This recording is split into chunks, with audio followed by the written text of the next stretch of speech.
Shabbat Shalom, Sandra. Shabbat Shalom, Brother Mark. Great message Yahuwah gave us through yesterday. Yeah, it was. It was powerful. I really felt like I was being fed. Yeah, it really was powerful. Yeah, it felt like the latter rain was like he was giving us a lot of rain Yeah, he of was. encouragement. Mm-hmm. You know what? Really weird too is that we had a huge thunderstorm last night during that broadcast. And Wow.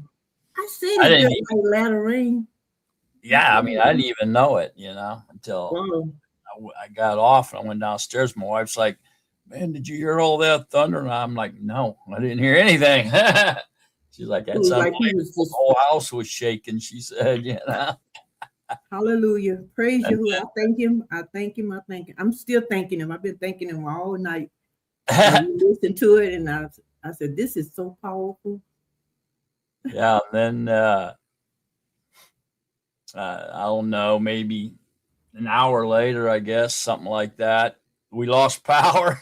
All the lights went Wow. Amazing. That was out. totally Yahuwah. Yeah, Always seemed to you. It was great.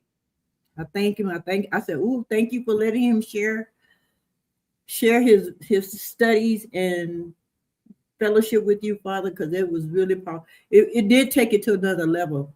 I could tell. yeah, it was taken to a much Yeah. higher It level. was like meat. Yeah, I don't know. I noticed it. I mean, I saw Joe and June on there, and then all of a Um, sudden they were gone, and I never seen them again. So I don't know if they lost their electricity too or what, but yeah. Maybe they had a little thunderstorm too. maybe so. I don't know. Yeah. And she usually is the first one on Yeah, this morning, so maybe something had a power outage or something. yeah, she still ain't on. So yeah, something Mhm. happened. Mhm. Great, great word. Yeah, Satan, he doesn't like when we get uh, to the truth like that. He I know. tries to interrupt it as much as he can. Yeah, just like in Revelations where he said he was trying, I think in Revelation 12 where he tries to come against us, but I think I'm paraphrasing. He said the earth will help the woman. He sends floods out of troubles and pressures and stuff against us. Right, right. Because he's trying to stand against Yahusha. He think he's fighting against us individually, but it's Yahusha. Oh yeah. Mm-hmm.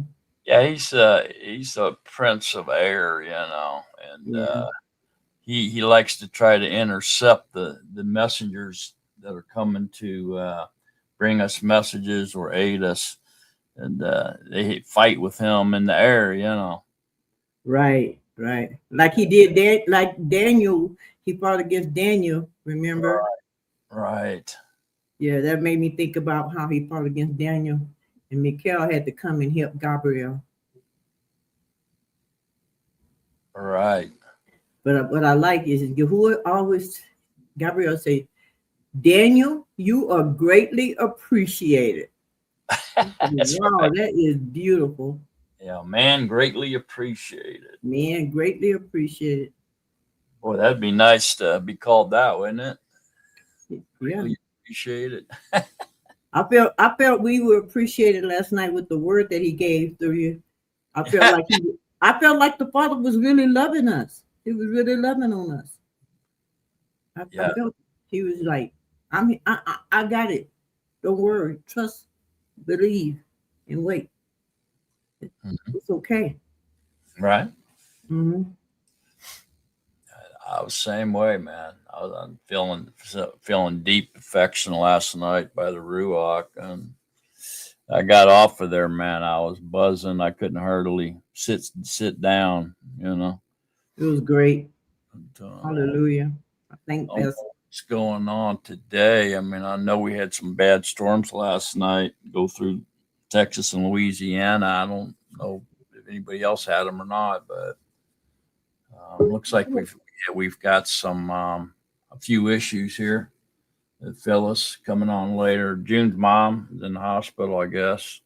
Oh, Davy's posting here. I don't know about Ross. I know there was a really bad storm in Louisiana last night, so she might have been affected by that. I don't know. Hi, Mark. Hello, can you hear me? Yes, sir. That's good. First time trying this. I don't know how well it's going to work out. Well, we're glad you're here. This is a building. Been following you a little while.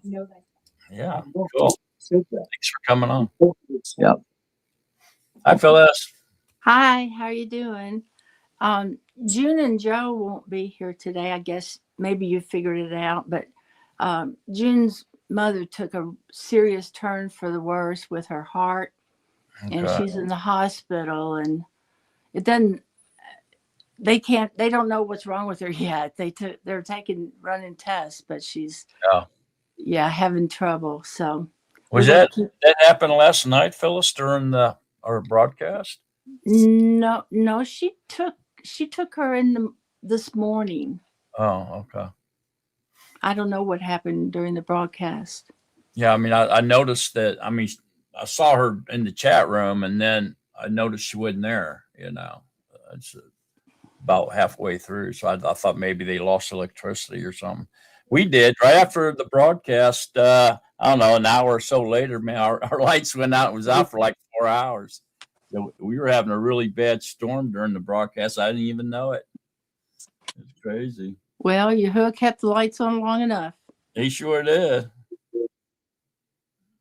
I mean, I had no idea until my wife told me. She said, the thunder last, I said, no. She says, well, how could you not? The whole house was shaking. I said, I didn't notice it. That was pretty crazy. Have you already introduced Mark to everybody? I missed it. Oh, well, I said hello to him, talked to him there for a little bit. He's been in, Mark's been in the chat room, and he comes on in the evening broadcast, yesterday's evening broadcast. He's been coming on for quite a while, but this is the first time I think we've seen him. So, yeah, real happy to have Mark with us today. Yeah, good to meet him. Now that he's gone. Yeah, he probably had to run get some coffee or something. But yeah, we're going to have a lot of open slots, so everybody come on. I mean, the more the merrier. Like last week, we had notice over 50 people in the chat room, like 52 people, and we only had 6 participants. We only had 6 what? Participants, live. So we need to have some more people step up here and come on in. We know you're there. Brother Mark's here today, which is cool. Glad to see him. Finally meet you. I've seen you in the chat room for quite a while. So, Well, I'm kind of new at this computer stuff and not a great reader, but I'll give it my best shot. Yeah, cool. Oh, that's Although right. I don't have any mic controls on this, I don't know how that's going to work out. I can help you out with that.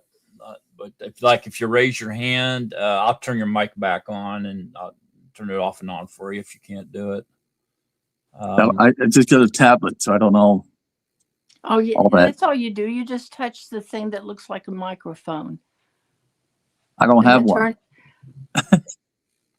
Yeah, let me see if I can work it for you. Hang on, Mark. Hang on. Yeah. Okay, so now I got your mic off. Talk. Let me see if I can hear you. Yes, you're off. Okay. Now I got you on. Now I can hear you. Yeah, I can control your mic for you. No problem. Hello, Talita. Hi, Shabbat Shalom.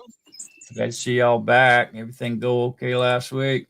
Yeah, everything's good. How was the study last week? Good. Got to watch it. It was a good one. Nice. Yeah, Joshua 1-8 was pretty good. Now we're going to get into a lot of the battles battles and fighting and dispersion, giving out the different land territory to the different tribes. So we're getting into all that now. So yeah, it was a good study. Check it out. Yeah, I gotta watch it. I haven't had a chance yet to go back, but Were y'all on last night? we were for Yep. most of it, and then we ended up kind of like dozing off, so we went to bed. Tell me how to say his first name and last name correctly. It comes on your Who chat. Oz? Oh, Oswaldo. That's his name. Oswaldo. What's the last name? Montano. Montano. Oh. Yeah.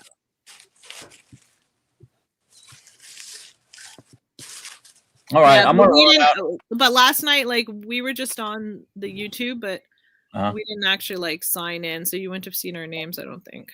Oh, okay. Yeah, there's somebody else on there. I don't know if that's one of you guys' friends or what, but Equado or something like that.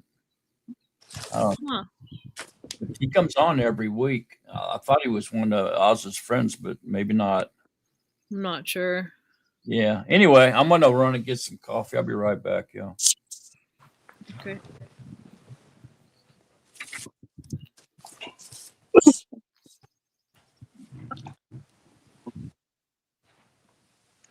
Oh, hey, Chance, I didn't see you come on. Hi, my beloved sister. How are you doing, Phyllis? I'm doing okay. This is probably going to be this last week. I'm going to be feeling okay. I get another infusion on the 5th day. Now, You look so lively and bright, like Grandma Sunshine here. Wow. well, that's all Yahusha, all esteemed You might Yahusha. need to get some sunglasses there, Phyllis. No, you all need the sunglasses. You're I too need the bright. veil. You're too bright. I can't. You gotta. That light. My goodness, you're glowing, Phyllis. Thank you, brother. It makes me feel good to hear. Love and peace to all you Kodashim and Adon Yahusha. Hallelujah. Shabbat. Hallelujah. Hallelujah. Abba Yahuwah. Hallelujah.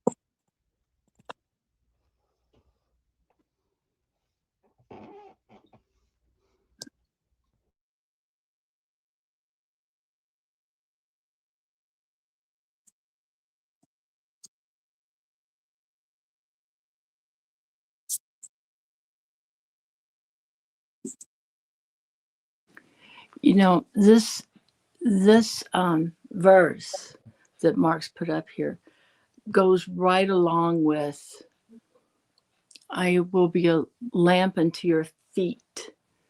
You know, in Psalms, I can't remember exactly, but he's a lamp to our feet. He's the way, he's the truth and life. And I just loved hearing Brother Mark talk about how Yahuwah was the way last night. What did you all get out of it?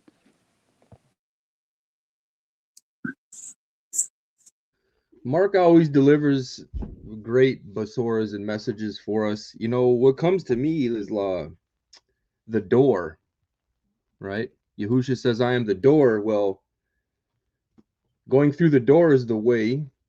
There is no other door. It's the truth. And entering through the door is the life. So it says the way, the truth, and the life. You know, that door pretty much hits it on all three levels. You know, the way is through the door. There is no other door. So the truth and the life entered through it, through Yahusha. So the door, when Yahusha says, I am the door, he hits it right there for me. Really powerful stuff. Hadrak, the way. Behold, I stand at the door and knock.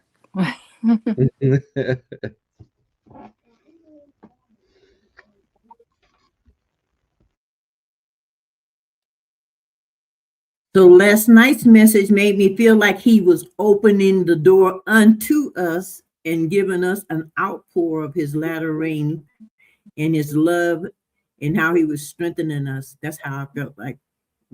It was like Yahuwah was letting us know how much he really loved us, taking us to another level in him. That's how I got.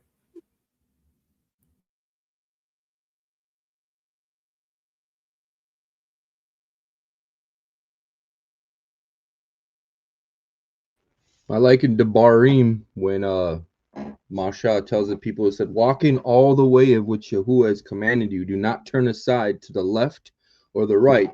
Walk that way. Walk in all the way which he's commanded you. That's really powerful. Walking all the way.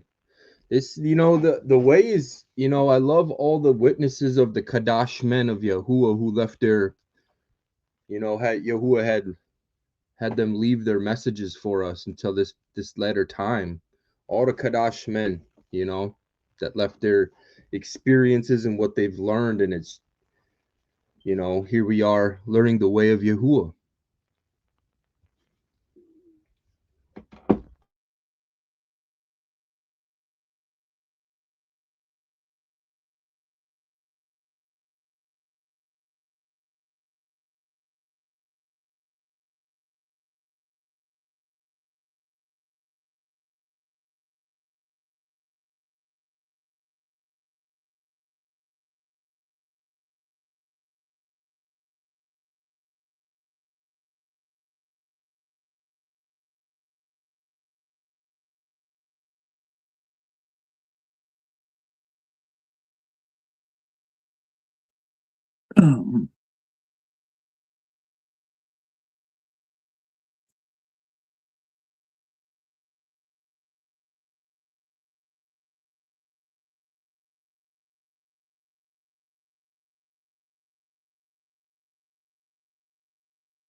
Answering that question in the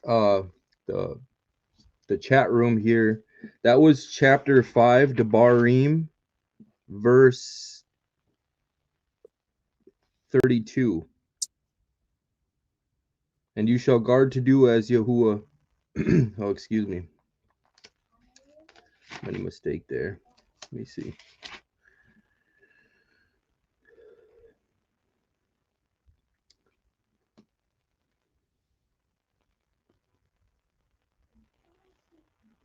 Yeah, chapter 5, Debarim, verse 32. 33. Walk in all the way which Yahuwah, your Eluah, has commanded you, so that you live and it be well with you. And you shall prolong your Yoim in the land which Yahuwah, which you possess. 32, 33.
We can't hear you.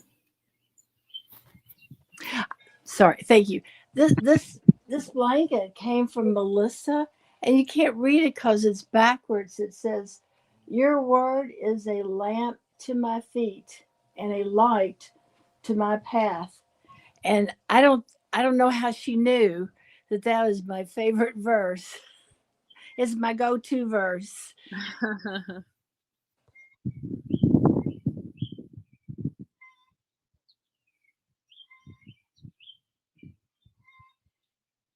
You know, Sister Phyllis, I was learning a little bit ago, and all of a sudden these words came to me. It said, if you desire to see life, walk in the light of life.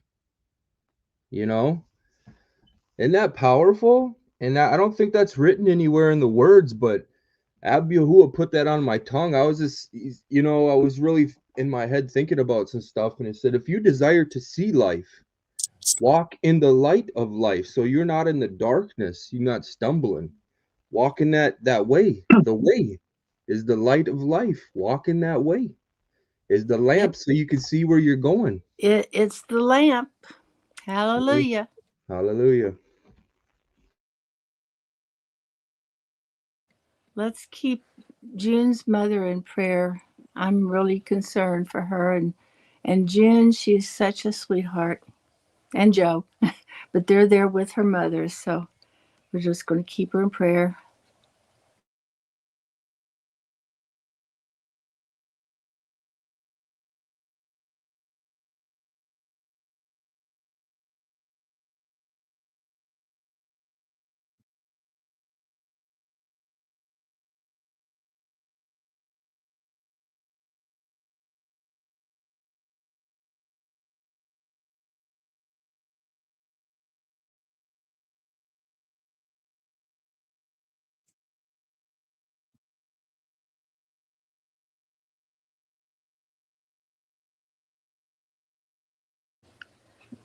I was wondering if Chris could come online with us. I see you're here. We'd like to see you. Yeah, I'd like to see about 4 more people come on here, fill this up. Like I said, last week I saw 52 people attending the chat room, and then only 6 people was on. I'm like, man, 4 more people can't come on, but it's okay.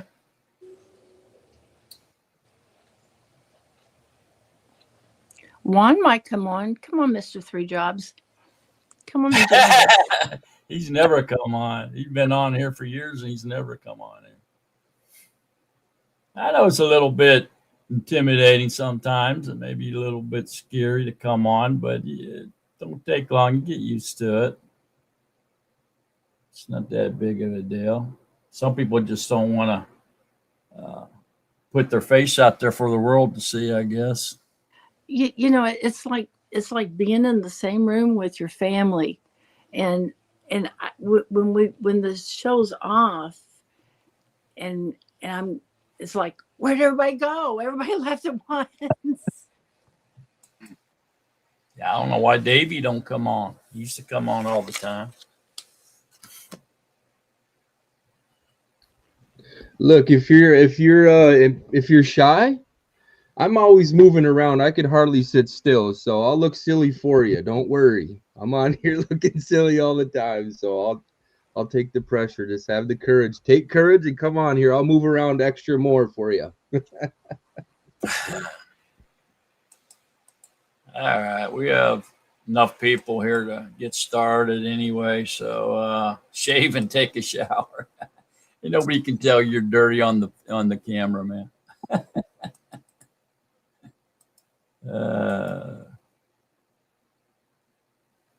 All righty, there we go. Anybody that's got the strength and courage to come on, there you go. There's the link. More than happy to have you. All right, we're going to go ahead and get started, though. We have 30 people in attendance, so we're good. We're going to start back up where we left off. So we're in Joshua 9.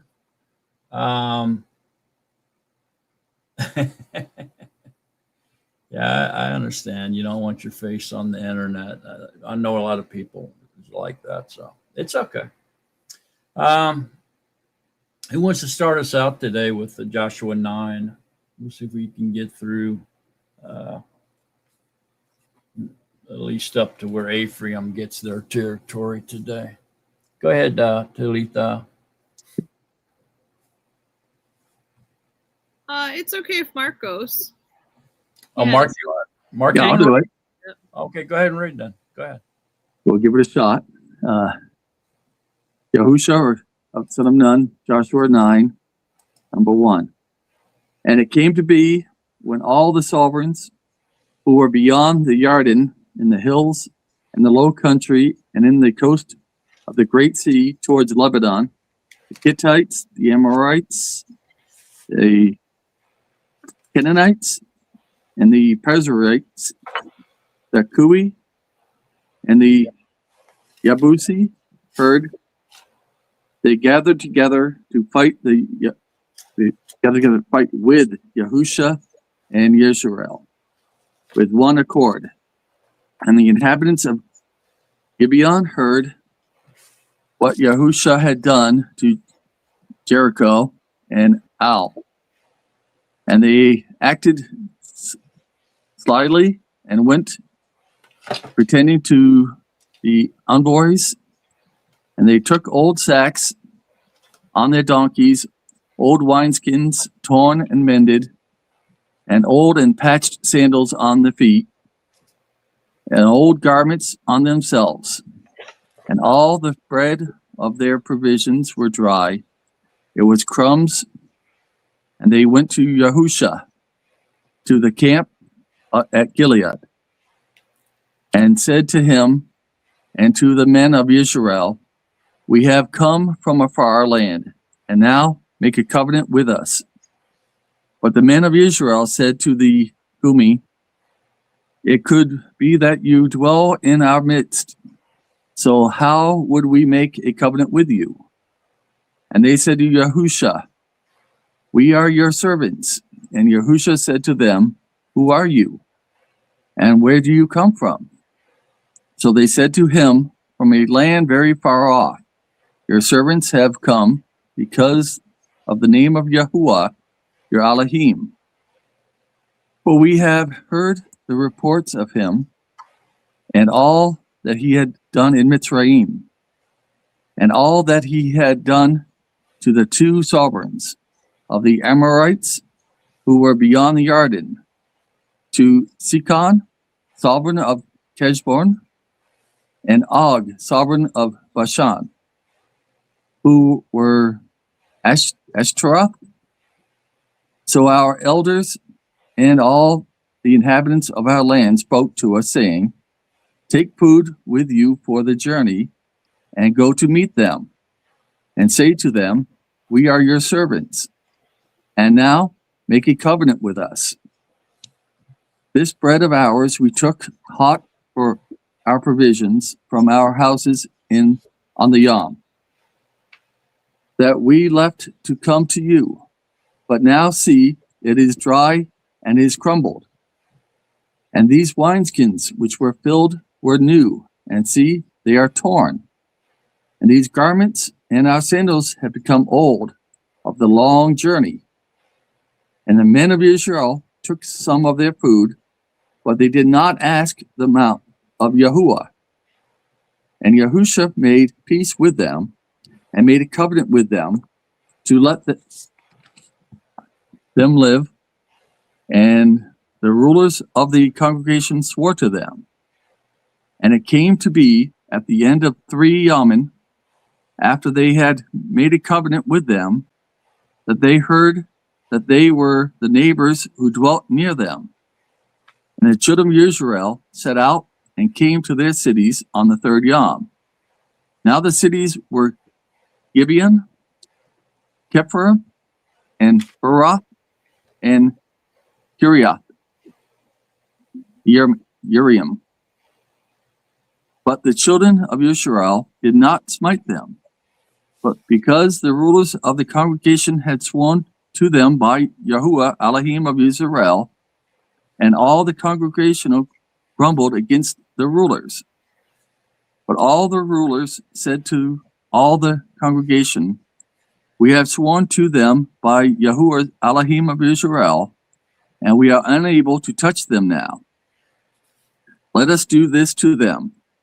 We shall keep them alive, lest wrath be upon us, because of the oath which we were sworn to them. And the ruler said to them, let them live, but let them be woodcutters and drawers of water for all the congregation. And the rulers had promised them. Then Yahusha called for them, and he spoke to them, saying, why have you deceived us, saying, we are very far from you, yet you are dwelling in our midst?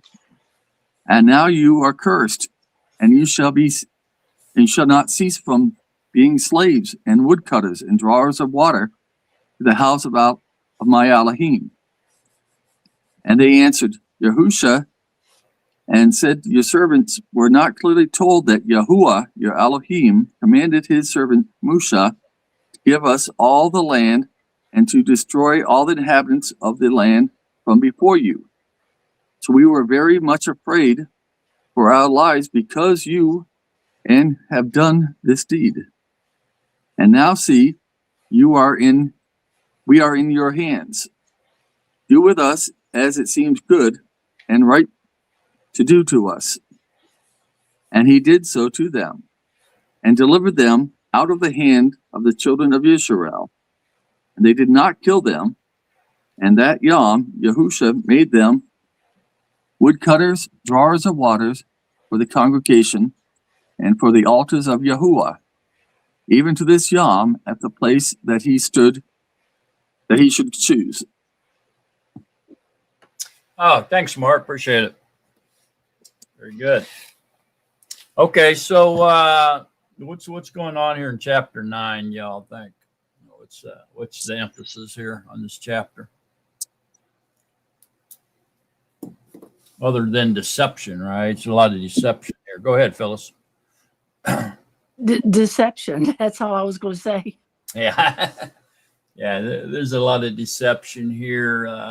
The Gibeonites, they dressed up in old clothes, torn wineskins, had moldy food, pretending to be from a faraway land so that the Israelites wouldn't destroy them. And then they asked for a covenant of peace and got it under a deception.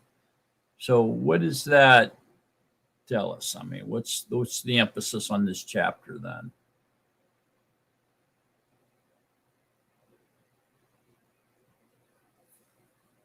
Phyllis? Well, they did not inquire of Yahuwah. Right. They just went and made their own mind. And it seems to me that any agreement made with deception is not valid. But that's just me.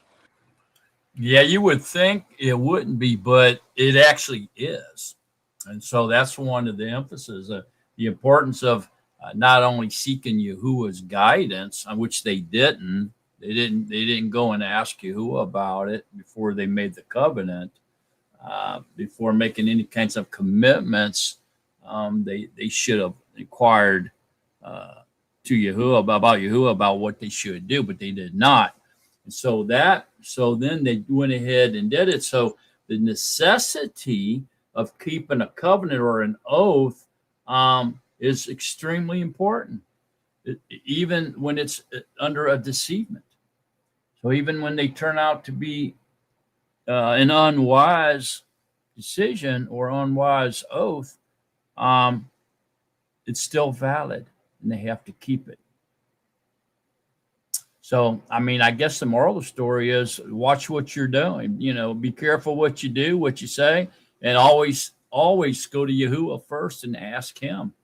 Bring it to Yahuwah first, because whether it's wise or unwise decision, it's going to be held valid, at least as far as Yahuwah is concerned. I guess you should have done your homework before you signed the contract type thing, right? I mean, it's kind of that way anyway in life. I mean, they got all this little fine print 30 pages long. If you don't read it all and you sign it, they don't care if you didn't read it. They say, well, you shouldn't have signed it until you read it. They're going to still hold you responsible because you signed it. So it's kind of like that, isn't it? Sort of. Go ahead, Chance. Yeah, it just came to me as we were talking about this. It's doing what is right in our own eyes. Isn't that why we fell from the garden? The Shaitan, that serpent deceived Kua, and Adam looked upon the tree and seen that it was good in their own eyes. And they fell. And now here we go. We're looking at this with Yahusha. Well, he did what was good in his own eyes. And now, and he swore by the name of Yahuwah. That's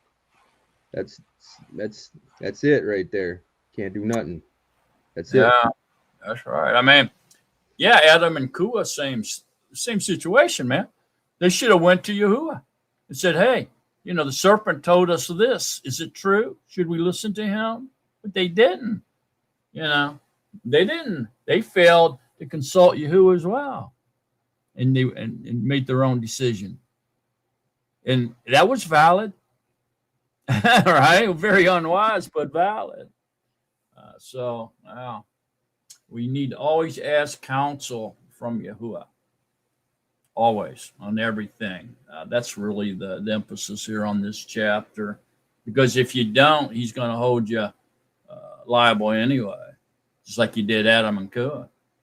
Or, in this case, the children of Israel.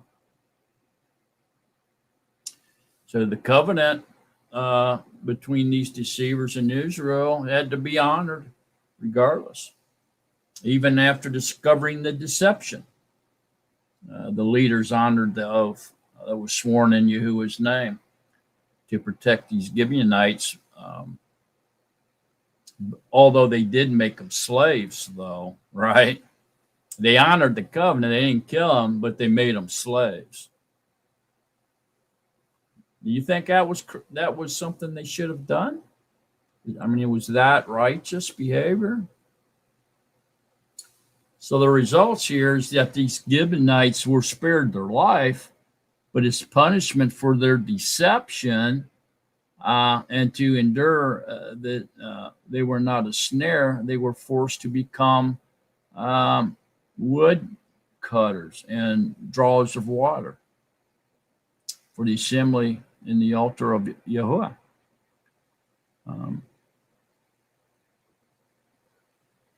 Do y'all think that was righteous punishment for their deception? They had to honor the covenant, didn't they? Even though it was a deception. That's kind of amazing if you think about it.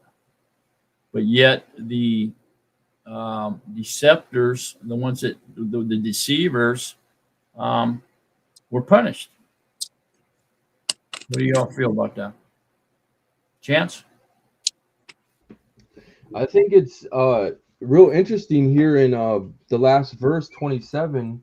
He says, and that day Yahusha made them woodcutters, jars of water for the congregation, and for the altar of Yahuwah. Right. So it's like by treachery, they grafted in to Yashrael through their deceit, their treacherous. They come and took rid of the fatness. It's kind of like what Shaul was talking about. They got in. They slithered their way in through beat up garments, crumbs, and they put on a whole. Think of what they went through. They went there trembling and shaking in dirty rags, beat up sandals, ripped wineskins, the breadcrumbs. They just put on a whole thing. And you know what? It was out of fear, man. They didn't want to die. The fear of Yahuwah had went through all that land there, so they were scared, man. Right. But they got their graft in. They got grafted in. It looks like, but to get the water for the altar of Yahuwah, that's something to really behold there. You know, it means they're jars of water for the congregation and for the altar of Yahuwah. Yeah. That's pretty important. That's it's pretty important. That's something to think about there. Right.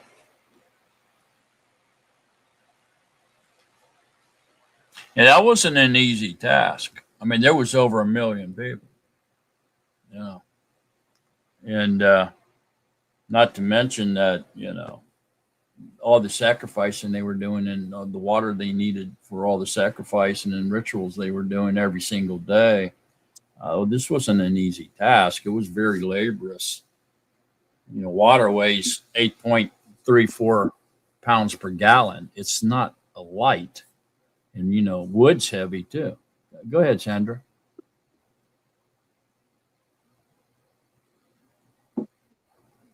I was gonna, in addition, think about in comparison or in conjunction with last night's study. First of all, they were supposed to acknowledge Yahuwah because he had a right ruling and had commanded them not to make any covenant with the people of the land. So they should have searched it out, number one, for some reason. So they must have got a little bit lifted up there after all their other victories, or I don't know what happened that they went that way, but they were in a disobedience to his word because he had already given them, do not make a covenant. And then in Marshall chapter 16, verse 25, it says, there's a way that seems right to a man, but its end is the way of death. There's also another scripture in there that we're supposed to acknowledge him in all our ways and lean not unto our own understanding. Then there's another scripture written that his righteous servant don't judge according to the eyes or the hearing of the ear, but according to righteous judgment, which is according to his word. So that's how much important it is for us to cleave to his word and what it says, because that's how the enemy has tricked the believers today out of knowing his name and obeying his word. There's a lot of deception. That's what I was kind of getting from this. It's like the way we are today. We did not go according to his way. And it's so important to stick to his way, because his way would lead us unto life rather than unto death, is what I was kind of getting out of that. Hallelujah. But it's so much, so powerful and stuff in this fight. I mean, it's like they haven't even got their foot out. It's like you haven't even got out. It's like, okay, I'll use it. Some people will get into a marriage and then they'll go into a divorce. And after the divorce, before the bed is even cold, they already in a whole nother new relationship. I'm like, whoa, don't you think you need to cool and slow down and do some cleansing and searching? In the first place, you weren't supposed to get divorced. There's nothing, only one you get divorced for was for the fornication. You're not supposed to do divorce because your spouse looked at you funny or talked to you funny or acted this way. Your love is supposed to cover all of that. If his love is in us. I just use that as an example. Not referencing to anyone in particular, but to all of us in particular. Acknowledge him in all our ways, and he'll direct our path. Yeah. So these deceptors, these deceivers, ended up being Canaanites anyway. And so they were made slaves. But yeah, they were supposed to destroy all the inhabitants of the land from before them. And so to me, I don't think there should be any exceptions. Even under this deception, they should have slaughtered them. So unless they were willing to make peace with them, remember? Yeah. If they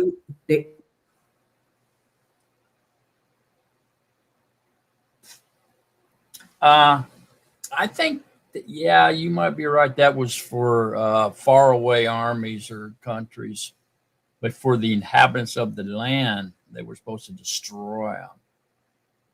So yeah, there's definitely a gray area there in this. Okay. Any other thoughts, comments, or questions on this chapter 9? Anything else coming to anybody? Who wants to read 10? 10 is a really cool chapter. Talitha, you want to do that one?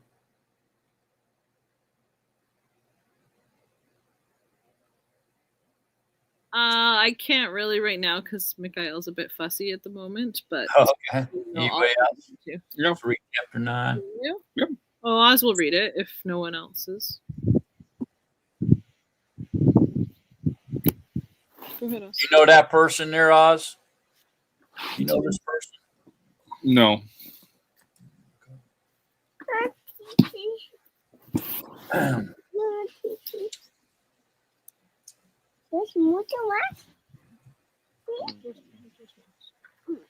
We're on chapter 10. Chapter 10. Chapter 10. And it came to be when Adonisek, sovereign of Jerusalem, heard that Yahusha had captured Ai and had put it under the ban, that he had done to Ai and its sovereign as he had done to Jericho and its sovereign, and that the inhabitants of Jabon had made peace with Israel and were in their midst. And they feared greatly, because Gibeon was a great city, and one of the royal cities, and because it was greater than Ai, and all its men were mighty.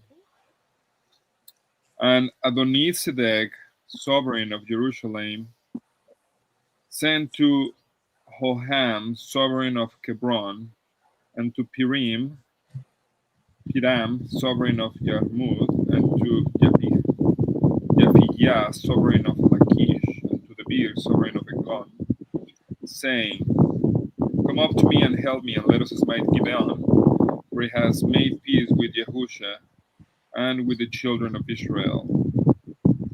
So the 5 sovereigns of the Amorites, the sovereign of Jerusalem, the sovereign of Hebron, the sovereign of Yarmouth, and the sovereign of Lachish, the sovereign of Eglon, gathered together and went up, they and all their armies, and camped before Gibeon and fought against it. And the men of Gibeon sent to Yahusha at the camp of Gilgal, saying, Do not withdraw your hand from your servants. Come up to us quickly, and save us and help us, for all the sovereigns of the Amorites who dwell in the mountains have assembled against us. And Yahusha went up from Gilgal, he and all the soldiers with him, and all the mighty brave men. And Yahuwah said to Yahusha, Do not fear them, for I have given them into your hand. Not one of them does stand before you. So then Yahusha came upon them suddenly, having gone up all Lila from Gilgal. And Yahusha threw them into confusion before Israel, and they smote them with a great slaughter at Gibeon, and pursued them along the way that goes to Beit Koron, and smote them as far as Azekah and Mekdah.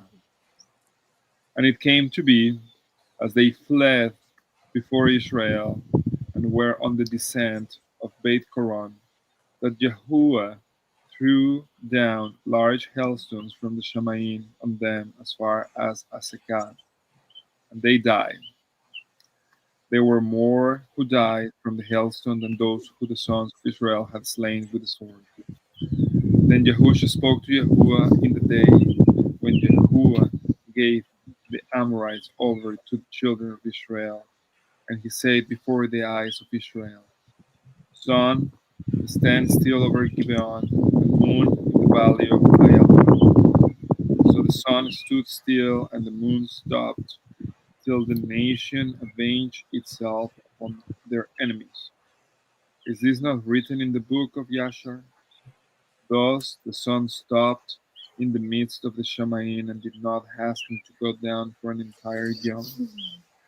And there has been no yom like that before it or after it. That Yahuwah listened to the voice of a man, because Yahuwah fought for Israel. So Yahusha returned, and all Israel with him to the camp at Gilgal. Now these 5 sovereigns had fled and hid themselves in cave at Mekdah. And it was reported to Yahusha, saying, "This is 5 sovereigns. The 5 sovereigns have been found hidden in the cave at Mekdah." And Yahusha said, "Roll large stones against the mount of the cave, and set men by it to guard them. And you do not stand still, but pursue your enemies, and you shall smite them in the rear. Do not allow them to enter the cities, for Yahuwah your Elohim has given them into your hand." And it came to be, when Yahusha and the children of Israel had ended smiting them with a very great slaughter, till they had finished. But those who escaped went into walled cities, that all the people returned to the camp, to Yahusha and Mekdah in peace. No one moved his tongue against any of the sons of Israel. Then Yahusha said, "Open the mouth of the cave and bring out those 5 sovereigns to me from the cave." So they did so, and brought those 5 sovereigns to him from the cave: the sovereign of Jerusalem, the sovereign of Hebron, the sovereign of Yarmut, the sovereign of Lachish, and the sovereign of Eglon. And it came to be, when they brought out the sovereigns to Yahusha, that Yahusha called for all the men of Israel, and said to the chiefs of the men of battle who went with him, "Come near, put your feet on the necks of these sovereigns." And they drew near and put their feet on their necks. Then Yahusha said to them, "Do not be afraid nor be discouraged. Be strong and courageous, for this is what Yahuwah is going to do to all your enemies whom you're fighting." And afterward Yahusha smote them and killed them, and hanged them on five trees, and they were hanging on the trees until evening. And it came to be, at the time of the going down of the sun, that Yahusha commanded, and they took them down from the trees and threw them into the cave where they had been hidden, and laid large stones against the cave mouth to this day. And on that day Yahusha captured Mekdah, and he smote him with the edge of the sword, and he put its sovereign under the ban, them and all the people who were in it. He left no survivor. He did to the sovereign of Makkedah as he had done to the sovereign of Jericho. And Yahusha passed over, and all Israel with him, from Makkedah to Libnah, and they fought against Libnah. And Yahuwah also gave it and its sovereign to the hand of Israel. And he smote it, and all the people who were in it, with the edge of the sword. He left no survivor in it. And he did to its sovereign as he had done to the sovereign of Jericho. Then Yahusha passed over, and all Israel with him, from Libnah to Lachish, and encamped against it, and fought against it. And Yahuwah gave Lachish into the hand of Israel, who captured it on the second Yom, and it smote it, and all the people who were in it, with the edge of the sword, according to all that had been done to Libnah. Then Horam, sovereign of Gezer, came up to help Lachish, and Yahusha smote him and his people until he left him no survivor. Then Yahusha passed over, and all Israel with him, from Lachish to Eglon, and they encamped against it and fought against it, and captured it on that day, and smote it with the edge of the sword. And all the beings who were in it he put under the ban that day, according to all that he had done to Lachish. Then Yahusha went up, and all Israel with him, from Eglon to Hebron, and they fought against it, and captured it, and smote it with the edge of the sword, and it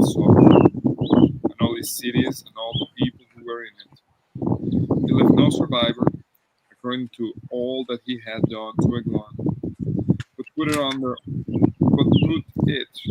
all the people who were in it under the ban. And Yahusha returned and all Israel with him to the Beer, and fought against it, and captured it and its sovereign and all its cities. And they smote them with the edge of the sword, and put all the people who were in it under the ban. He left no survivors.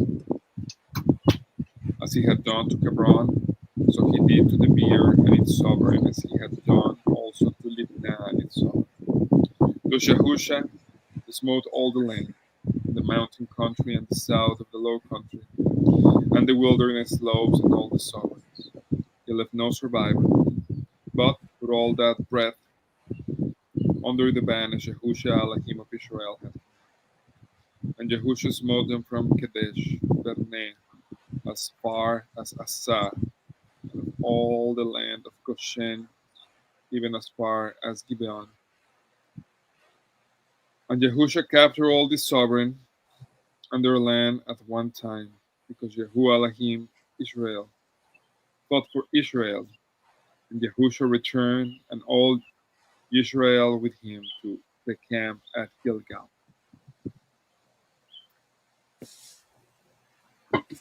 All right. Thanks, Oz.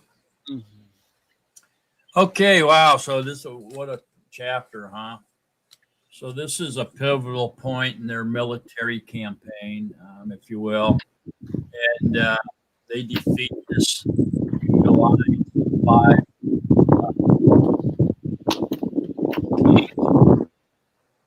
Amorite kings. And it's just a great victory. Okay. And so the thing that jumps out here, obviously, is the divine intervention in this war. And so it says in 11 that Yahuwah threw down large hailstones from the Shemaim on them as far as Aziqua, and they died. There were more who died from the hailstones than those who the sons of Israel had slain with the sword. Okay, and then obviously it goes into the sun standing still, which is one of the huge well-known passages in the scriptures. So, and this was done to ensure that the enemy was completely destroyed. And very interesting, in 13, it does mention an apocrypha book, Jasper, and which is extremely interesting, really. So the sun stopped and did not go down for an entire day. Very interesting.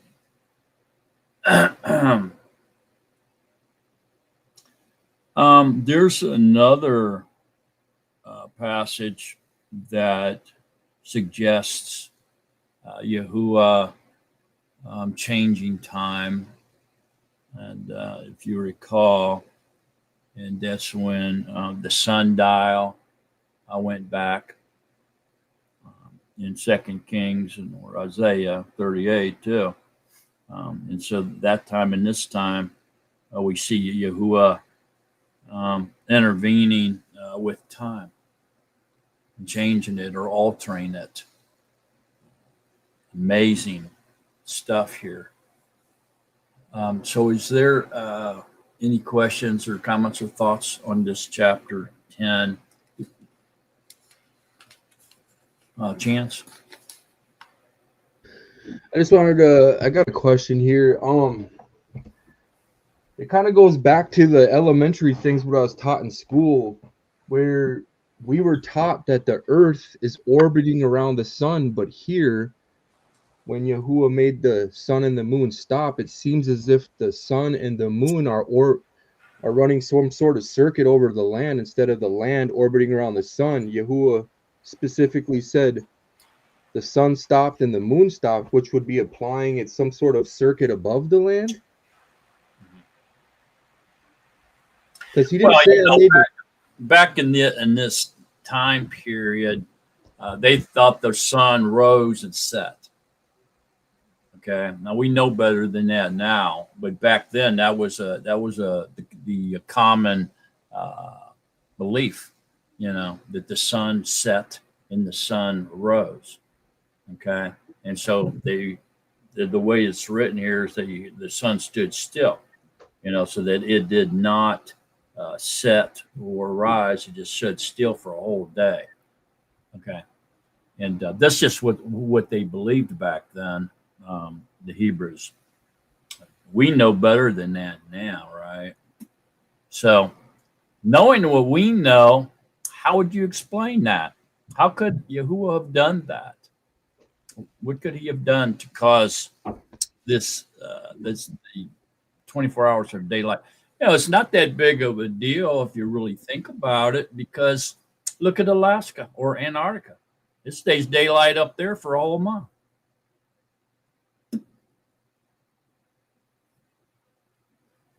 Why does that happen? Because of the tilt of the earth. That's why that happens. But here in Israel, that would not be the case. So what do you think Yahuwah could have done with his power to make the sun appear to stand still for one whole day? What could he have done? Knowing what we know. I mean, the ancient Hebrew here, it was easy for them. Oh, the sun rises and the sun sets. That's what they thought, right? And so he just made it stand there. He didn't let it move. So that's how they perceived it. But how can we perceive it in our time, knowing that the earth circles the sun? It takes a whole year to do so. Phyllis? Well, I guess you just made the earth stop moving. Exactly. He would have stopped the earth from spinning, wouldn't he?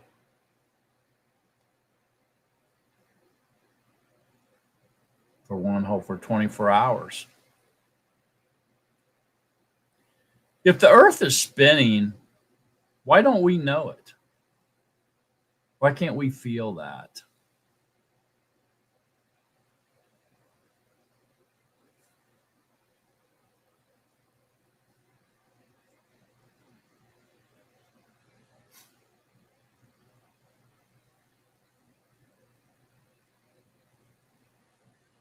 Philip, Sandra? Does it have anything to do with gravitation? I'm not a scientist to answer that, but really the answer is because we're moving at the same speed. So the way that you kind of understand it is, say you're in a car, and you're not looking out the windows and seeing everything fly by or anything. Okay, you're just in this car. Just say a car with no windows, and that car is going 100 miles an hour. Okay, you don't know it's going 100 miles an hour because you're going 100 miles an hour with it. You see? Well, that's why, basically.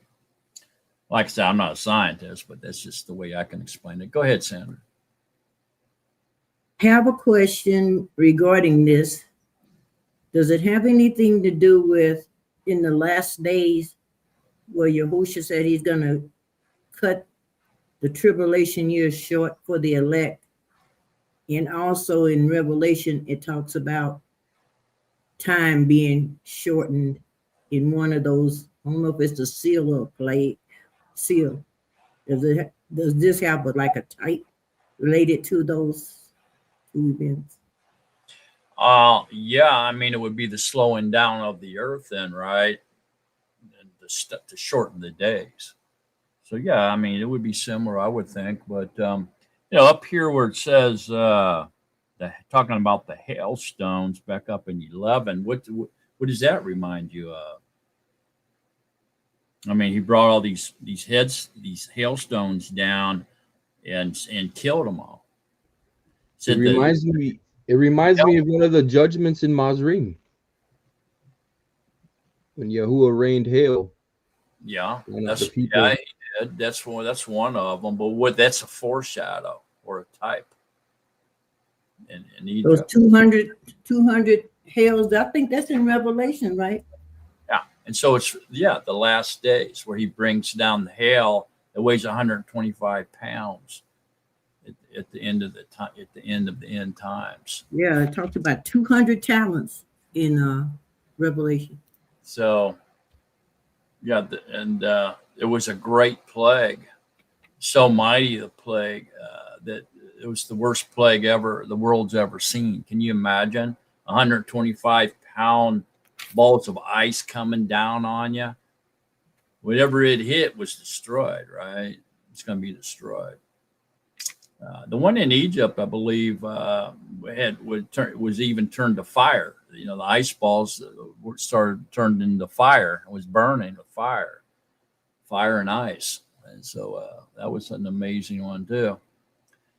But so this seems to be pointing towards Revelations, doesn't it?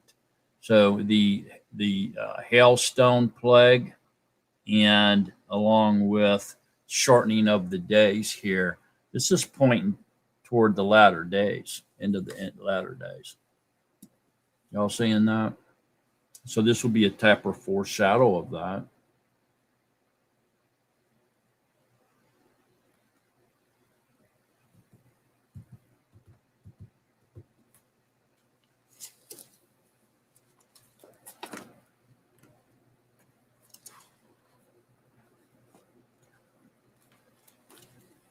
So that would be, let me see, I think 19. Let me look.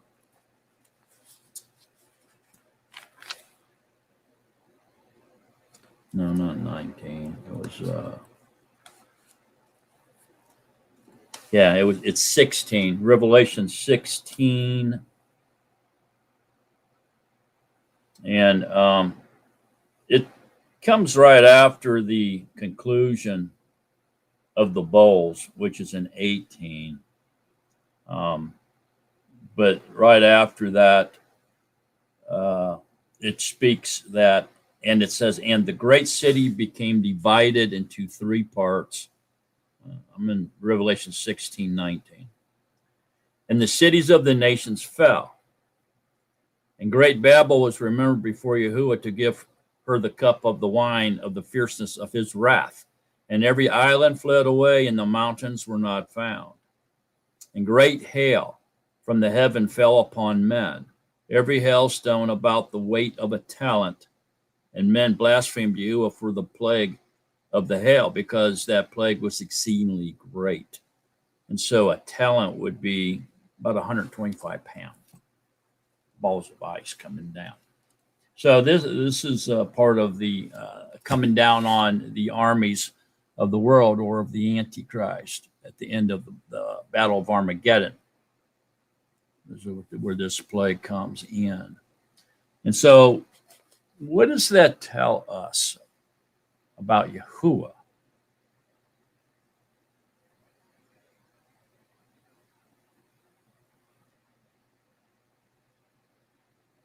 Sandra? How powerful he is. Yeah, how powerful he is, but what else?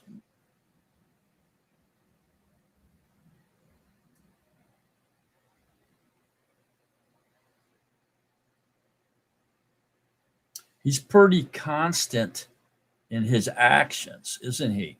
And so we can see his fingerprints on these things throughout history.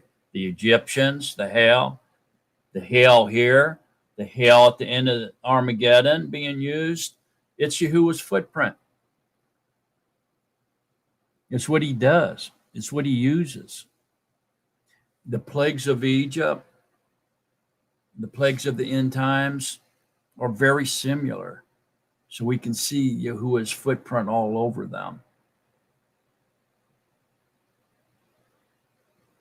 We've talked about that before. As a matter of fact, why did Yahuwah use the plague of frogs?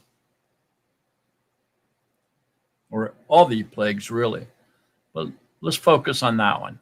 Frogs. Why did he send a plague of frogs onto Egypt everywhere?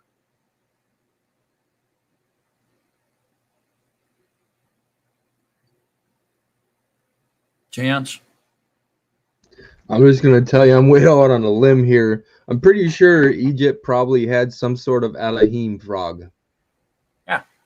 Yeah, the Egyptians worshipped a frog god, and so he showed them that he has control over their frogs, over their frog god, that he's in control, not him.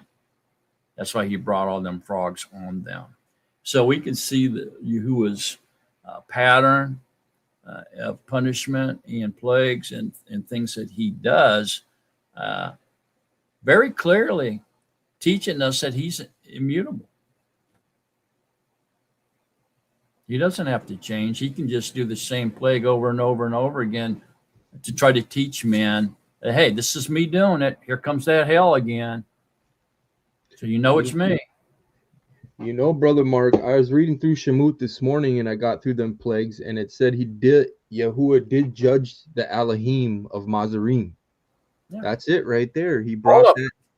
All the plagues all of them. were And judging. there's a pantheon of them. A pantheon. Egypt had so many. They had them for, I don't even want to go there, but, you know, just about everything. Yeah, the god of weather or nature, thunder and lightning, all that. That's why he sent the hail. It was all about shaming their false mighty ones, showing them that he was in control, not the false mighty ones of Egypt. And so he was basically smacking their gods around, showing that they weren't real and they were powerless, and he was all powerful. That's what all them plagues were about, every single one of them, really. Okay, let me see, chapter 10 here.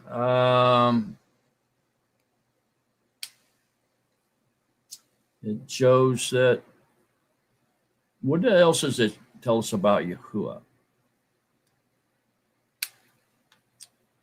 These battles here in chapter 10. What else does it tell us? Chance?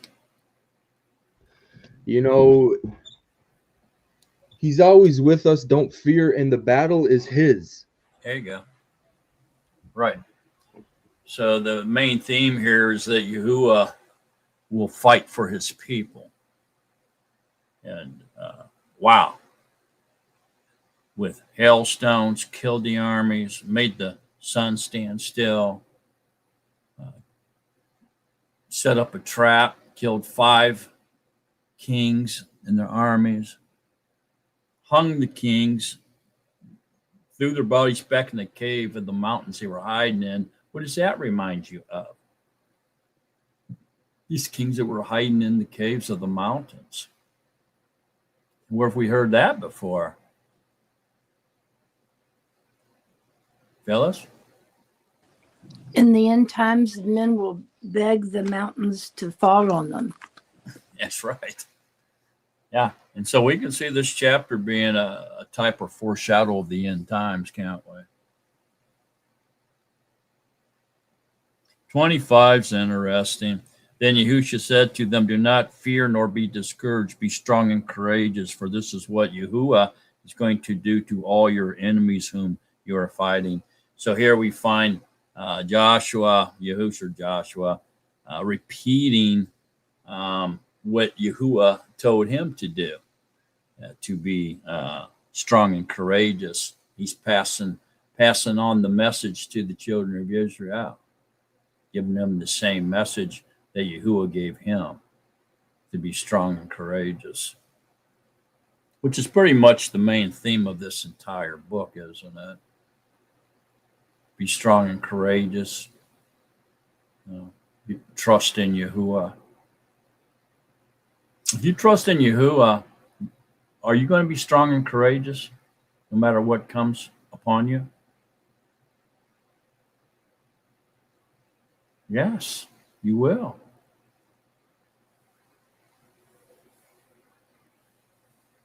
So what an amazing chapter, really. Is there any thoughts, comments, or questions on this one? Chapter 10, Sandra?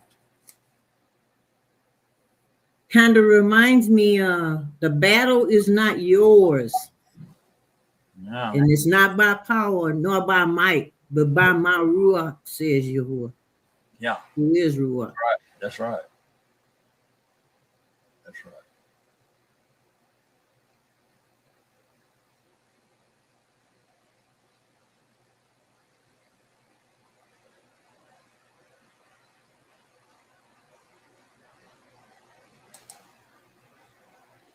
You know, Mark, he also, what I like, you know, when Yahuwah says, I have given them to your hand, you know, like he says, they shall turn their backs to you. I mean, Yahuwah, you remember when, I can't remember where this was. Maybe you know it verbatim here, Mark, but he says, Yahuwah, give him the eyes to see. And then that guy's eyes opened and they saw all the fiery chariots on the mountain, everything you see. You see? The battle is Yahuwah's, and these armies are looking at Yahuwah's flaming fiery chariots and his Yahuwah Zabut. You know, they're seeing this. We might not see what they're seeing, but Yahuwah will open their eyes and be like, look at that. And they're surrounded by fiery chariots, so they're just like, we're done. We're done. Yahuwah already won the battle. We're done. We can't do nothing. So come take us. You know, come take us away. So, you know, do you remember where that was? Yeah, that's Elisha, his servant. Yeah. His servant's eyes was closed. Yeah. And he was in fear, and he was like, we're gonna die, and he said, Yahuwah, open his eyes, and he opened them. He's like, oh, Right. okay, never mind, you guys are gonna die. You know, that's crazy. Yahuwah's so powerful, man. Hallelujah. Yeah. Well, I can't wait to get into Kings. He knows that we have the Israelites here, and then we're going to go into prophet, Samuel, into the prophets, and then you go into they go into the kings.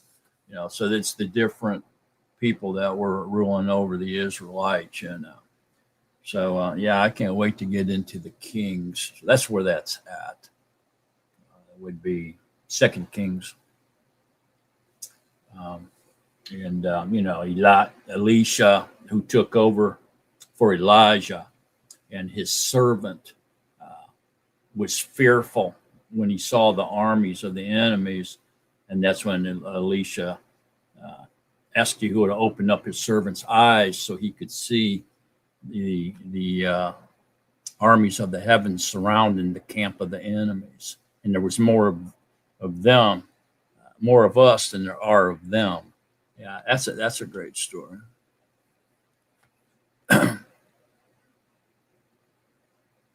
Notice a lot of this is history. Scriptures is really a history book, isn't it, for the most part, the Tanakh. I mean, a lot of history here, man.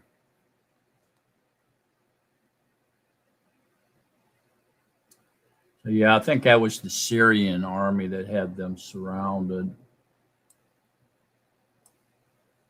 Is there any other thoughts, comments, or questions?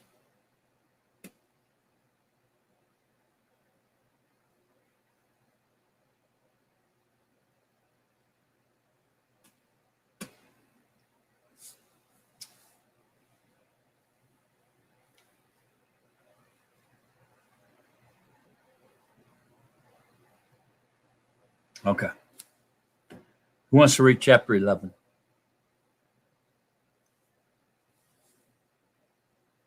Chapter 11 is the final major military campaign to conquer the northern Canaanites. Chance, go ahead.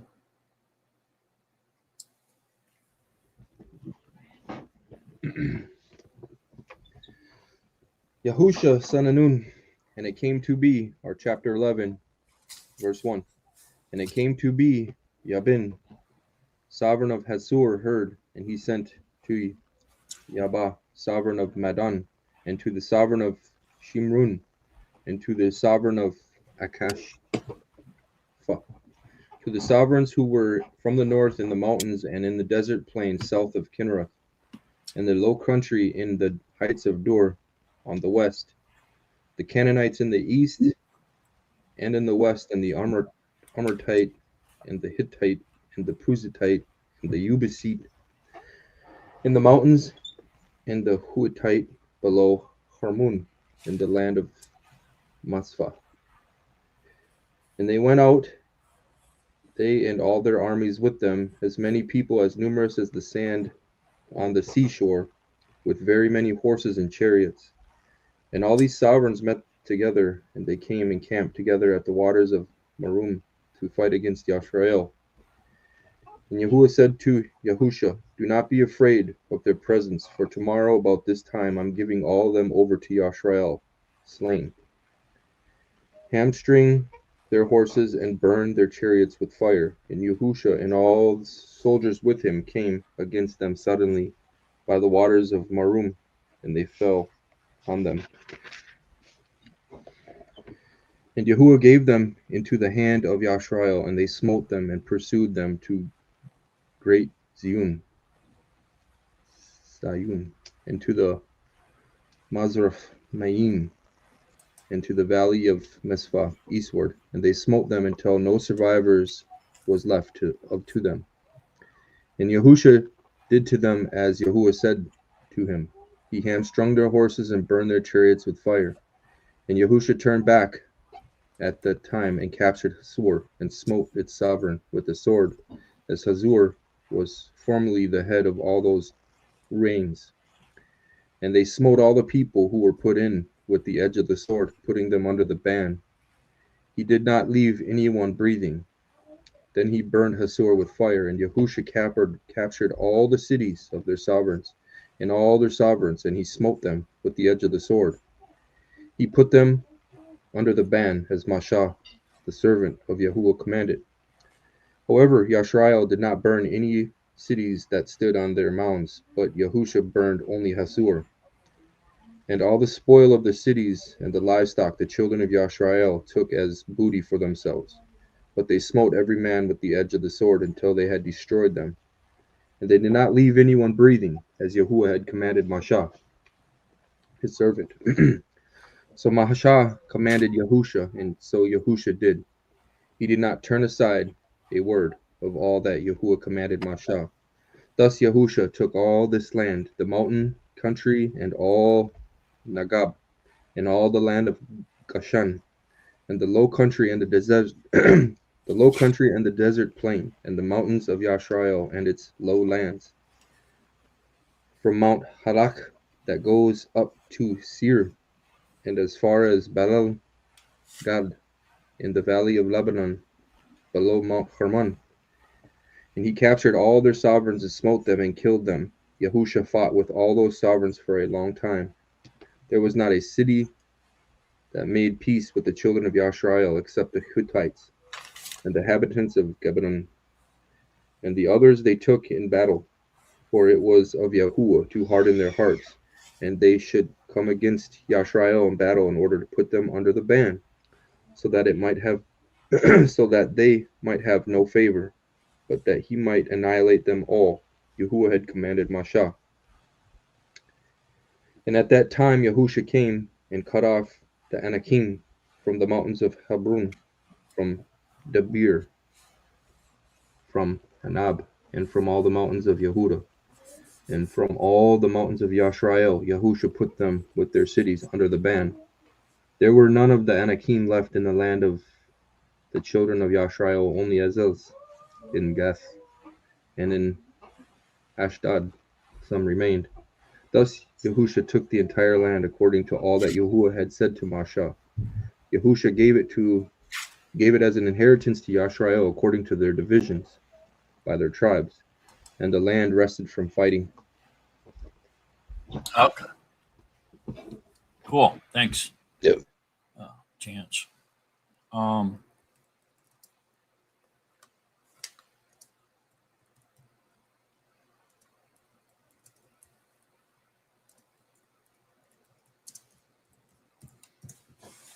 Okay, so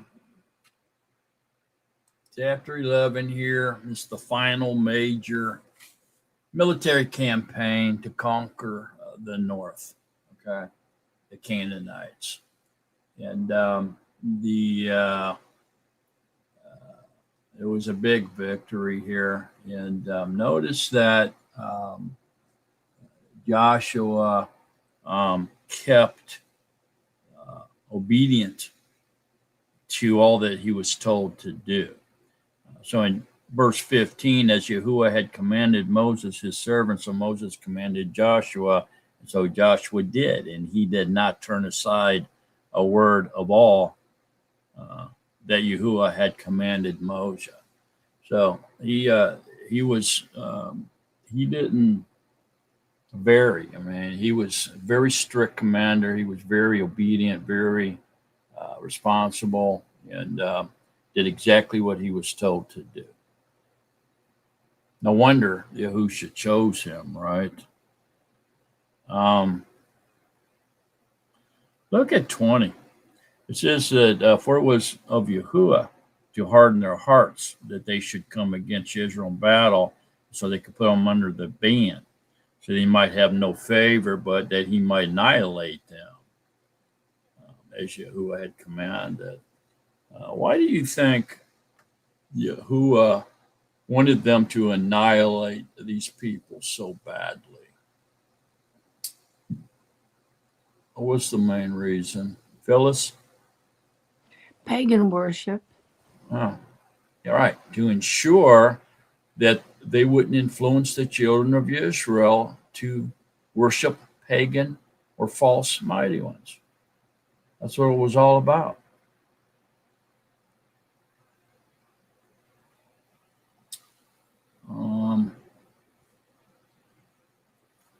It says that the fighting lasted a long time. So it was not a quick battle. It lasted a very long time. And then the power of the Canaanites was eventually broken, and the land finally was able to rest from the war, except for the Anakim, but they later were cut off. Not a whole lot more here. I did notice verse 4, and they went out, they and all their armies with them, as many people as numerous as the sand of the seashore, with very many horses and chariots. What's that a type and foreshadow of? What's that remind you of? Verse 4. Mark, let me turn on your mic, brother. Hang on. The 4 horses of the apocalypse. No.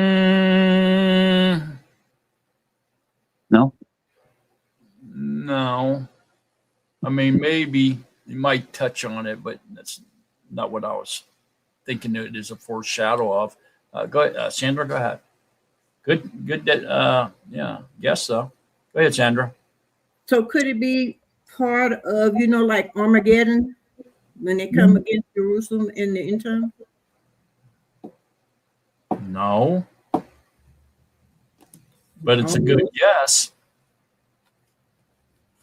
Let's go to Revelations one time. Huh? Let's turn to Revelations. Okay.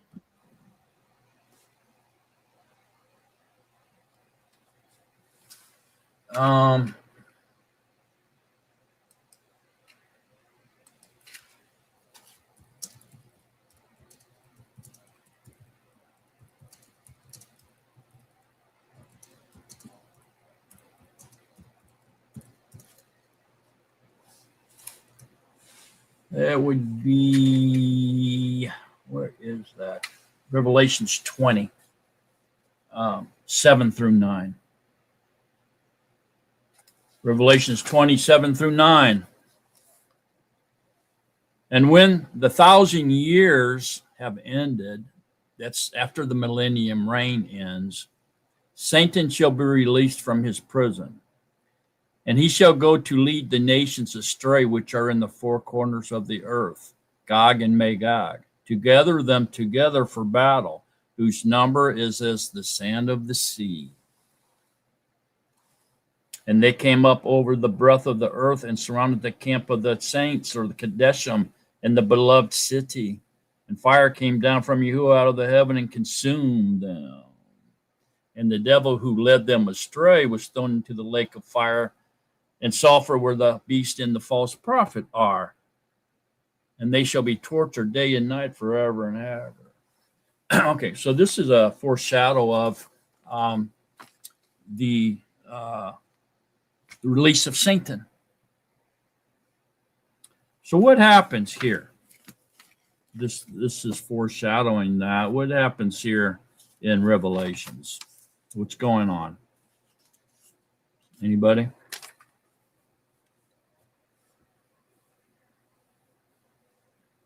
A lot of people think this is a war. They think this is the last war that mankind fights, but really it's the opposite. Mankind never fights another war after Armageddon. Armageddon is the last war mankind will ever engage in. So this isn't a war. So what is it? It's the wrath of Yahuwah. Yahuwah's wrath, where he takes authority and puts him into the lake of fire. Yeah, it's when he destroys Satan, isn't it? Mm-hmm. He destroys Satan. Satan. A lot of people don't think Satan gets destroyed. They think Satan gets to go down and reign over an empire called hell, where people are tormented or made immortal, and like him, and are tormented for forever, everlasting torment. Was that true? No, because it just says he gets destroyed in the lake of fire. So although Satan's immortal, he gets destroyed.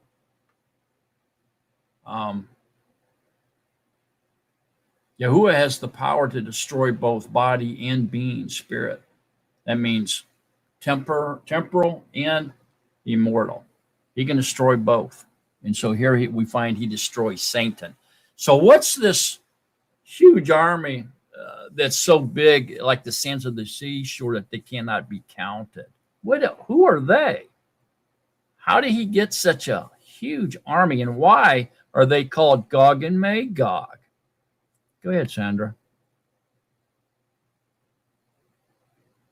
So those are his fallen Malachim that he had, that was with him.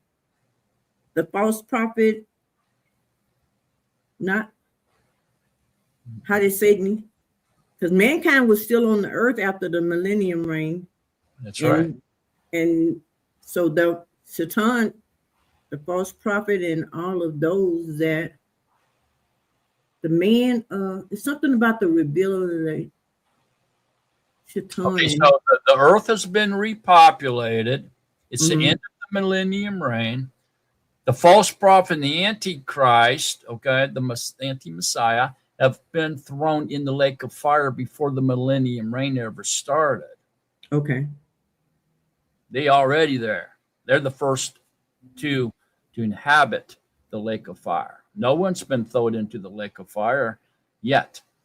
The false prophet and the anti-Messiah will be the first two to be thrown in there. And so now where are we at? We're at the end of the millennium reign. The world has repopulated. So Gog and Magog again gets rounded up by Satan. So these are the people that are living on the repopulated or restored earth after the millennium reign, who chooses not to follow the way of Yahuwah. They want to follow the way of Satan, believe it or not. Even after they lived with him for 1,000 years, they betray him and takes inside with Satan. This is amazing to me. And so he masses this huge army of rebellious people after the millennium reign. And they march on Jerusalem again. So this is kind of a repeat of Armageddon, isn't it? But it's not Armageddon. It's a totally different event. And this time, Satan is leading them. So Yahuwah takes Satan and destroys him in the lake of fire, swallows up his army with an earthquake and great hell. And with an earthquake, and Afterwards, what happens? Now what happens at that point? This is the end of the millennium reign. Satan is destroyed. His army is swallowed up by an earthquake. What happens? I think the earth's destroyed. Let me see. Let me go back to 20.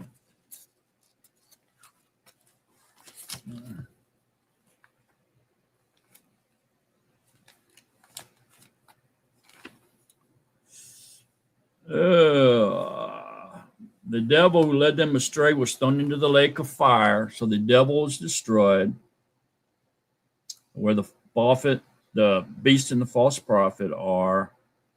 And then I saw a great throne, and him who's sitting on the throne. So the white throne comes, white throne judgment. Okay. And then they teach that everyone else that's during the second resurrection are all thrown into the lake of fire and destroyed. They're raised to judgment, but that's not true. This is where he separates the sheep from the goats.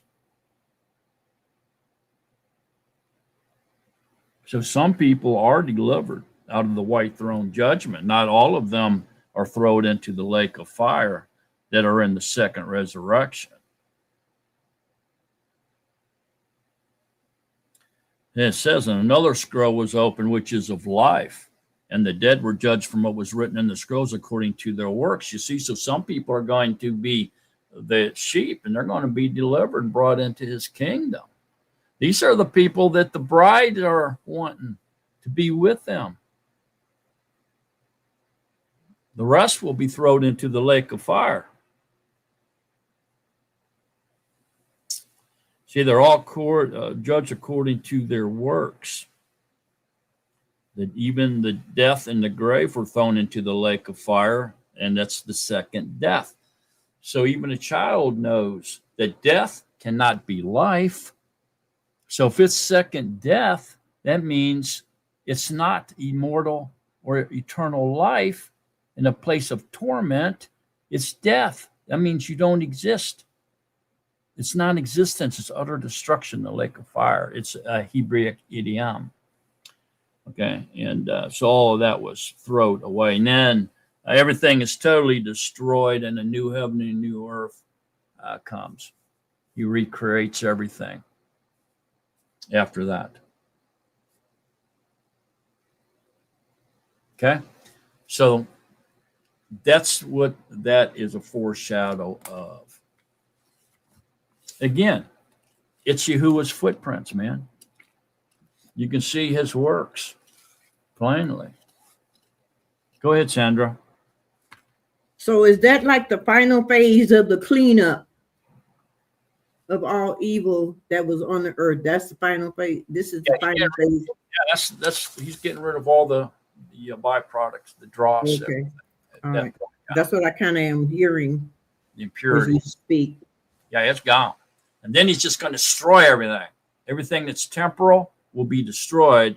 And then he will recreate a new heaven and a new earth, which will be a permanent, immortal place. It will no longer be temporal. It's going to be forever. In other words. And you think that's where the seven thunders is going to come in, huh? Say that again? I said that you think that's where the seven thunders is going to. Yeah, I do. We get to watch that. I do. I do believe that. Which could be the voice of him saying, let earth come to be. Let Shamayim come to be like he did in the beginning.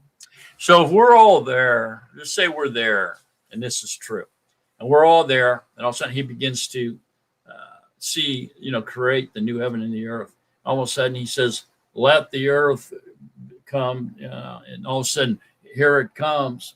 Are you going to start cheering and clapping and jumping up and down and rooting? I know I am. That's going to be exciting. That's going to be a million times better than any sports event you ever watched. I see. Okay, so I don't know. I don't have anything else on this chapter. Anybody got any thoughts, comments, or questions on it? Chapter 11.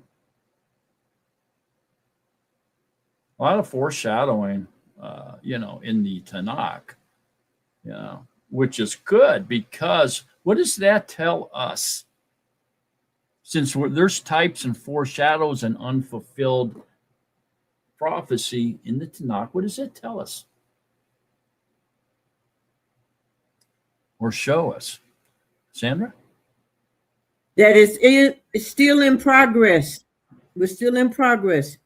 Yes. It has not completed yet, because he said not one jot, one tittle shall no wise pass until all has been completed. Right. It shows us that there is a perfect flow of continuity throughout the scriptures, from Genesis to Revelation. There's no gap. There's no divide. There's no old and new. It's a perfect flow, continuity flow through the entire scriptures. She said, oh, there's 400 years between the old and the new. So what? There's 2,000-year gap between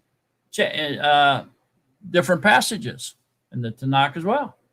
It goes from present time to the end times. That's a huge gap. So why are they pointing out a 400-year gap? Because they're trying to deceive people with the old and the new, and so they can control them. It's just the stratagem of the controllers is all it is. There's no such thing. This is a perfect flow of continuity from Genesis to Revelations, and being all these types and foreshadows and these unfulfilled prophecies are proof of that. Any thoughts, comments, or questions on 11? Chance? Yeah, it reminds me of like flowing water, living water. It all syncs up, it all lines up, it all balances out, it's flowing like living water. You know what I mean? So I always like that. That's how you know. But yeah, I agree that the Old Testament, New Testament stuff that's really impactful. It never divide scripture, but that's how they divide and conquer, it's their tactic.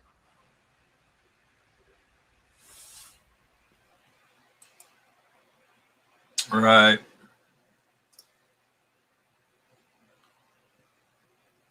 Anybody else?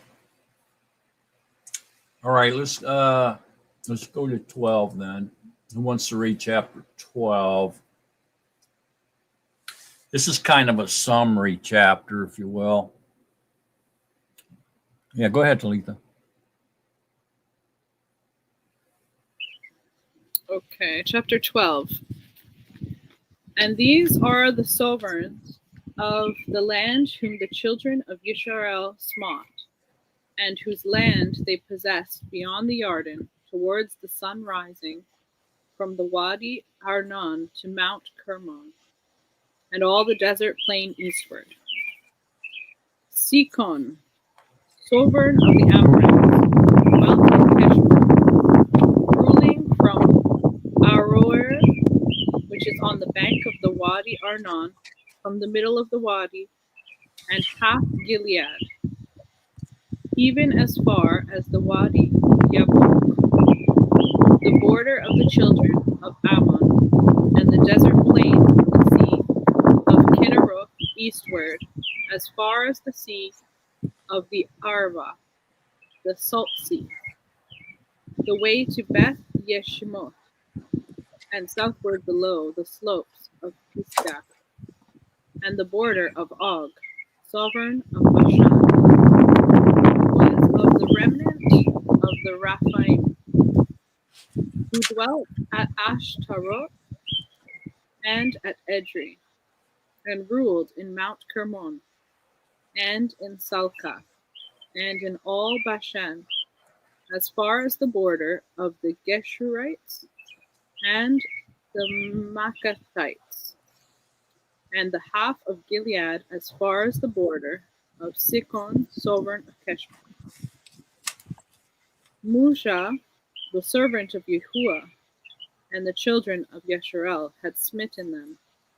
And Musha, the servant of Yahuwah, had given it as a possession to the Reubenites, and to the Gadites, and to half the tribe of Manasseh. And these are the sovereigns of the land which Yahusha and the children of Yasharel smote beyond the Jordan on the west, from Baal Gad in the valley of Lebanon, as far as Mount Kalak that goes up to Seir, which Yahusha gave to the tribes of Yasharel as a possession according to their divisions in the mountain country, and in the low country, and in the desert plain, and in the slopes, and in the wilderness, and in the south, the Hittites, the Amorites, and the Canaanites, the Perizzites, the Cuis, and the Yebusi, the sovereign of Jericho, one, the sovereign of Ai, which is beside Bethel, one, the sovereign of Jerusalem, one, the sovereign of Hebron, one, the sovereign of Yarmut, one, the sovereign of Lachish, one, the sovereign of Eglon, one, sovereign of Jezer, one, the sovereign of Debir, one, the sovereign of Geder, one, the sovereign of Korma, one, sovereign of Arad, one, the sovereign of Libnah, one, sovereign of Hakkah, one, the sovereign of Makkedah, one, sovereign of Bethal, one, the sovereign of Tapwach, one, sovereign of Kepher, one, sovereign of Aphek, one, sovereign of Sharon, one, sovereign of Madon, one, sovereign of Katzor, one, the sovereign of Shimron, Meron, one, the sovereign of Akshaph, one, the sovereign of Tanakh, one, sovereign of Megiddo, one, the sovereign of Kadesh, one, sovereign of Yokneam in Carmel, one, sovereign of Dor in the heights of Dor, one, the sovereign of the nations of Gilgal, one, the sovereign of Tirzah, one, 31 sovereigns in all.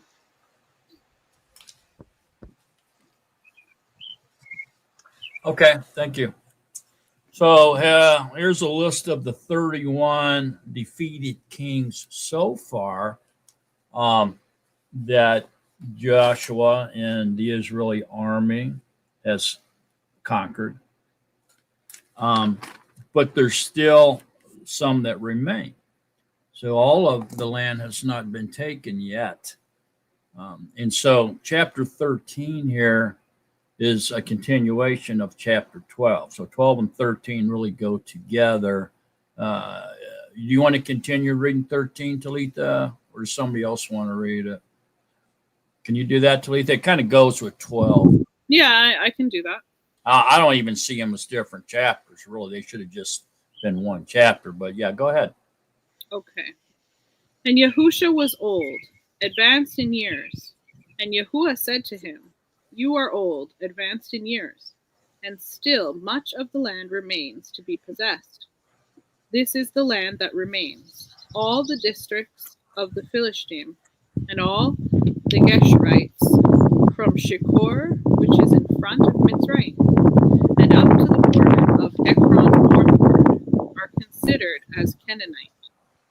The 5 princes of the Philistine, the Azathites, and the Ashdodites, the Eshkelonites, the Gittites, and the Ekronites, also the Awites on the south, and the land of the Canaanites, and Mira, that belongs to the Sidonians, as far as Aphek, to the border of the Amorites, and the land of the Gebalites, and all Lebanon toward the sunrise.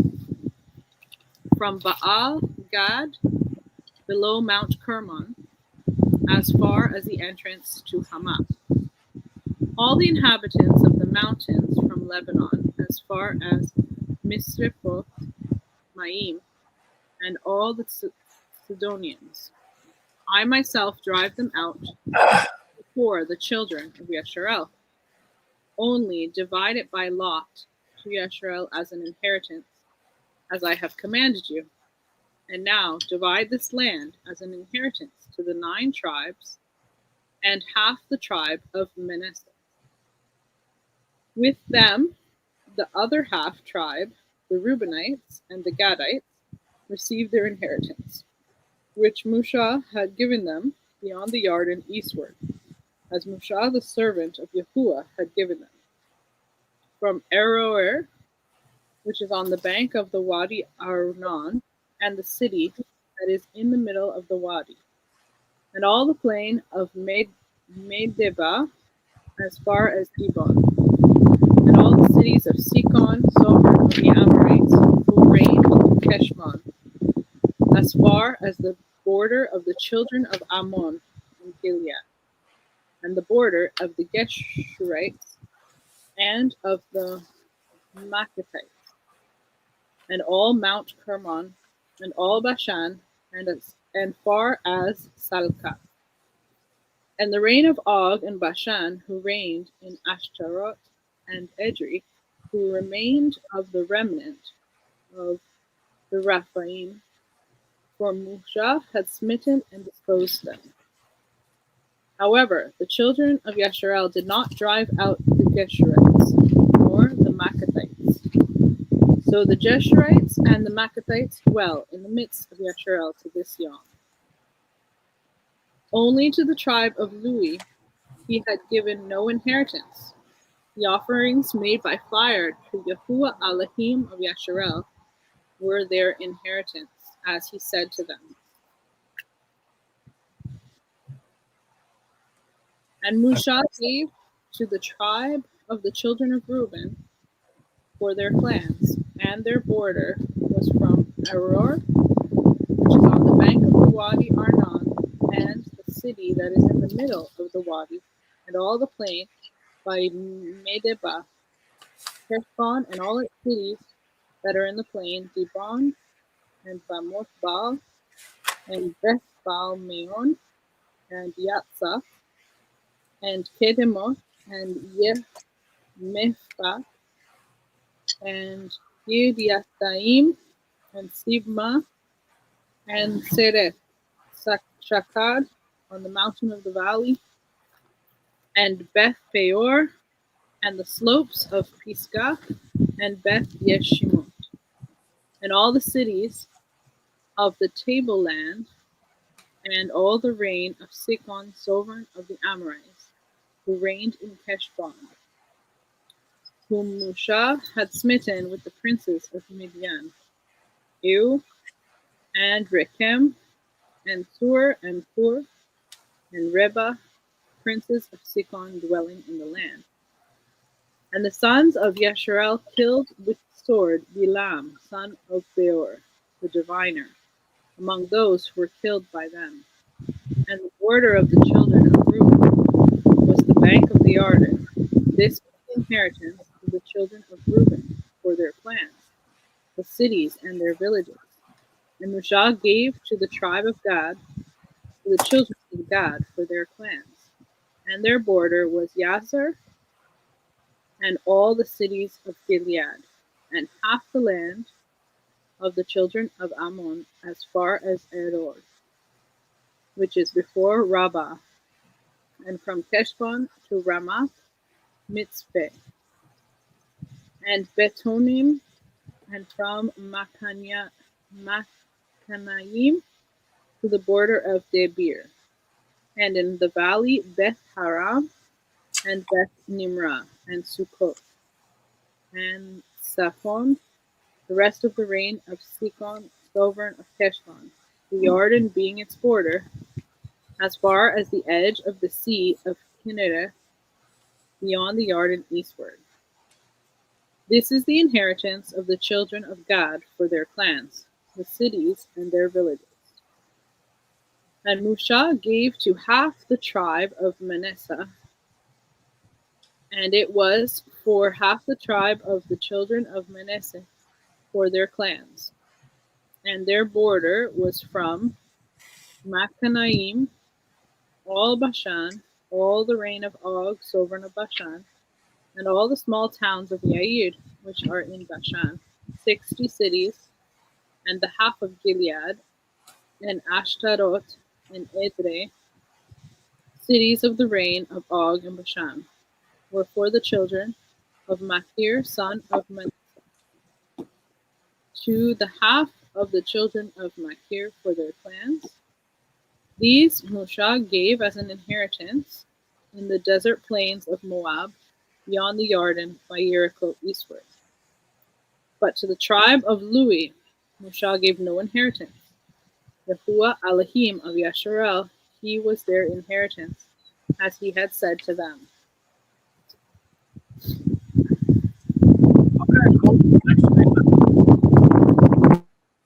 All right, so this chapter 12 and 13, okay? So chapter 12 is a summary chapter that lists the kings and the territories conquered by the Israelites to date. Under Moses, east of the Jordan, and under Joshua, which is west of the Jordan, okay? Recording 31 defeated kings in all, total, to this point, okay? And then we go into 13, which marks a transition from conquest to division, dividing of the promised land. And so although there remains unfinished business, Yahusha begins to divide the land among the tribes. Okay. So 13, 1 through 7 talks about the unfinished business and Yahusha being old and advanced in years with much land that remains to be possessed. So 1 through 7 is unfinished business. They haven't totally conquered Canaan yet. 6 and 7 is the command to begin to divide the land.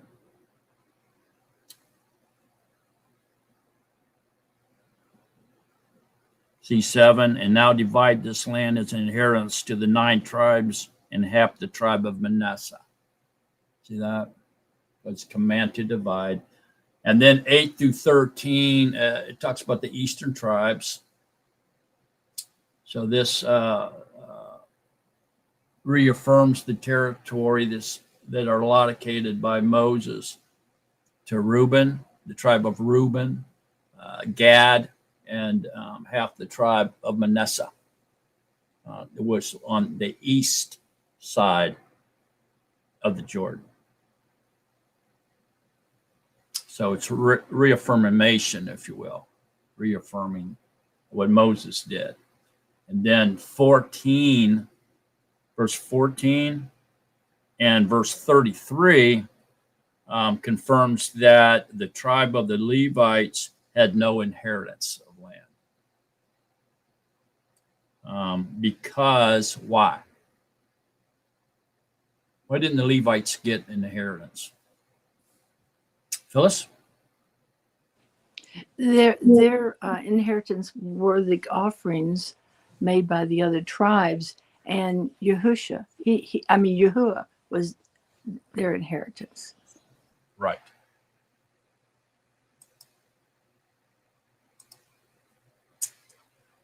Okay, and so 14 and 33 says, but to the tribe of the Levites, Moses gave no inheritance. Yahuwah Elohim of Israel, he was their inheritance, as he had said to them. And then 14 says, the offerings made by fire to Yahuwah Elohim of Israel were their inheritance, as he said to them. Remember, they got to eat the offerings to Yahuwah. Remember that? I think that was Roz I brought that up.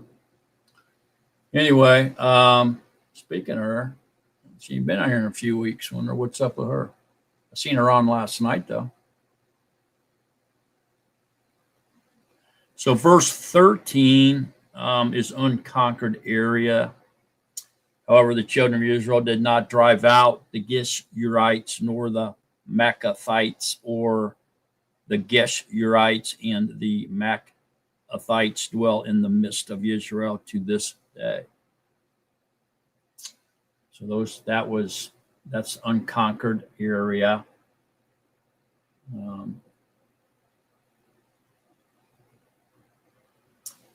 Again, these two chapters highlight a shift in focus from active military campaigning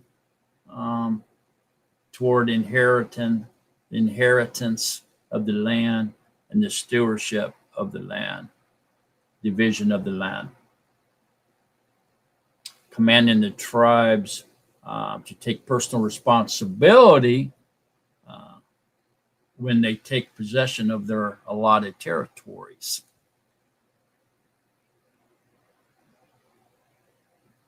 Look at 22. It mentions Balaam. And the sons of Israel killed with the sword Balaam, son of Beor, the diviner, among those who were killed by them. So it mentions him. He's mentioned throughout scriptures, man. Even in the Natsarim writings, that dude's mentioned. So yeah, he's a big player in the scriptures for sure. Okay, I don't see nothing else here.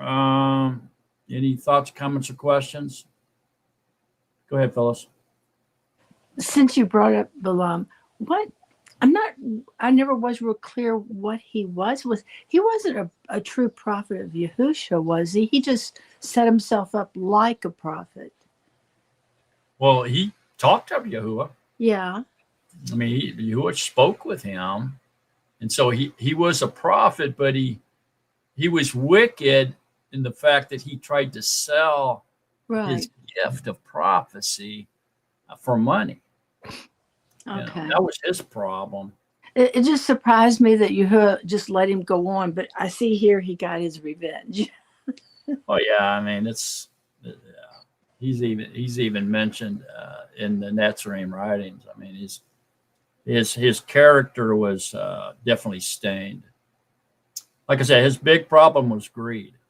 Even though he was a prophet of Yahuwah and he did speak to Yahuwah, he tried to sell the gift for personal gain.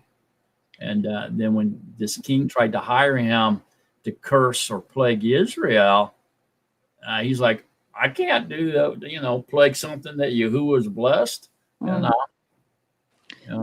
isn't it like a warning to all of us? Couldn't we all take this to heart? Like, it's tempting, to preach what is proper. I mean, what is acceptable to the ears that want to be tickled, and you can make money off of that, but that's not, what you need to do. Oh yeah, absolutely, man. I think that's why he's talked about so much, really. Big warning for everybody, really. Watch what you're doing. I mean, so we have 9 spiritual gifts. Okay, the only way that you can do a spiritual gift is if the Ruach does it through you. It's Yahuwah that does them. It's not man. Man don't have the power to do any of that stuff. It's Yahusha doing it through his chosen vessels. He's the one doing it. And so you're going to go, say you receive the gift of healing, we'll just say. You're going to go heal somebody, but say, you have the gift of healing. You're going to say, I can heal you.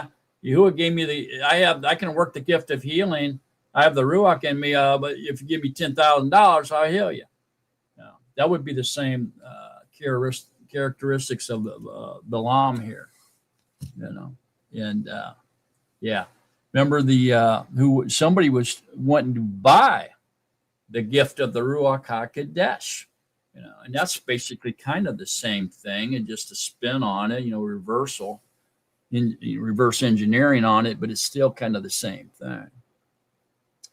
Yeah. Then there was the servant that went back to the captain and said, well, if you wanted to give us a gift, I'll take it. Chance, go ahead. Yeah, I was going to talk about those spiritual gifts. They have to be in unison with the will of Yahuwah. You know, we're not allowed to go and exalt ourselves and just be, you know what I mean, healing people like it's our power. We got to exalt Yahuwah behind this stuff. It's not like you can just go lay hands on people and you're some miracle worker. No, it's not like that. It's got to be in the will of Yahuwah. You're working for Yahuwah. You bring up an interesting point. You know, I've always thought about why. I mean, I know there's people that have the gift of healing. I've seen it, man. I mean, I know it firsthand. So I have no doubt. But I've always wondered about why some people are healed and some people are not with the same healer, the same person with the gift doing it, right? So some are healed and some not. And I always thought why. And, you know, what you just said kind of makes sense when you think about, well, maybe they're not thinking right.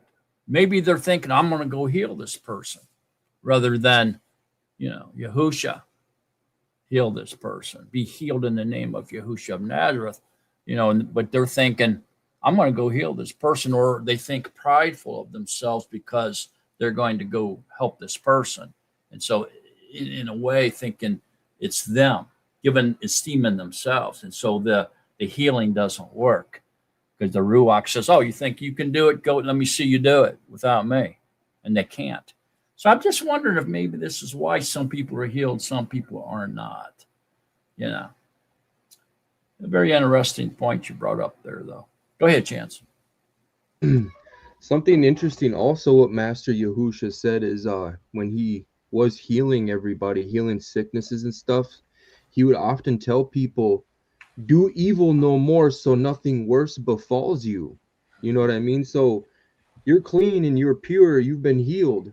Now esteem Yahuwah and turn and obey, lest you go back into the ways the things you were doing that you needed healing for, and go ahead and hurt yourself worse than already. So in a way, it's almost like it's got to be the will of Yahuwah because he knows what's best. You know what I mean? We can go ahead and get healed and go back to doing what you were doing and die. You know, that something worse befalls you than your original state.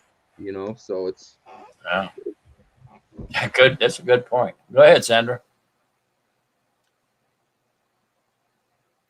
I was going to add, he does it all for his purpose, and it's always to esteem him, and not so people that take the gift and try to like, oh, I can do this. They're not esteeming him because they're not doing it anyway. It's Yahuwah that does it, and he does whom he will. I was thinking about what Sister Phyllis said, which makes a lot of sense. And in conjunction to what you were teaching us last night, he said, I'm the way, the truth, and the light. A lot of times when Paul or Shaul spoke the word, Yahuwah would confirm his word that he was speaking with those signs and those wonders following, letting us know that he spoke the truth. And it says in Marshall chapter 6 things he hates, and 7 are abomination: a proud look, a lying tongue, heart that devises wicked schemes, feet quick to run to evil, hands that shed innocent blood, and he that speak a false person that speak lies, and one sowing strife among brethren. So these are kind of like a summation of how the operation of the Ruach work. You out there like the way we live today, teaching these lies and things, taking Yahuwah's word, using it for your own private interpretation, but it's not what it's meant for. That means they are clouds without wind. They don't have the Ruach in them. They're walking in the flesh and not really, like you were teaching on, they're not understanding what this is all about at all. They're not his. And that's what the false teachers and the false prophets and Hashatan's crew is about. Doctrines of demons. Yeah, all steam to Yahusha. All Now the look at things. here, man. So some aren't healed because they don't believe they can be, or they want to be sick for money or attention. And that could be a reason why as well. Could be both. Yeah. It's never always just one thing. People, I've seen people argue over something, and it was funny because they both were right, because there was more than one way to doing it, right? Such as finding the circumference of a circle. There's two different formulas you could use. This one is saying this formula, this one's saying that formula, but yet they think each other are wrong because they're not agreeing on the same formula to come up with the same sum. And so they're fighting over it, but yet they're both right. So, there's always more than one way sometimes that, it can be. So we need to keep that train of thought, as we study scriptures and talk about things. Sometimes both people are right. Many times it's not just one person right. They're actually both right. They just don't realize that. So we have to be aware of that as well. And that's where discernment comes in. Okay, so let me see. Oh, I wanted to show you something here. Let me share screen with you. Here's a map of Joshua chapter 12 and 13 at this point, where we can actually see what's happening. And so here we see the areas that have been conquered in red, and the white are unconquered. And so unfinished business, but yet they begin to divide the land. And so here you can see it. So the hill country of Ephraim, here, the upper Galilee area here. And of course, on the other side of the Jordan, east of the Jordan, these areas, all these different areas that they have conquered and divided, but yet they have a lot of work to do, as you can see here in white, that they have not done yet. So the areas occupied by Israel after the conquest that we just read about in Joshua, and which has been divided up in chapters 12 and 13. So that's what's going on at this point. Okay. Everybody done with this map?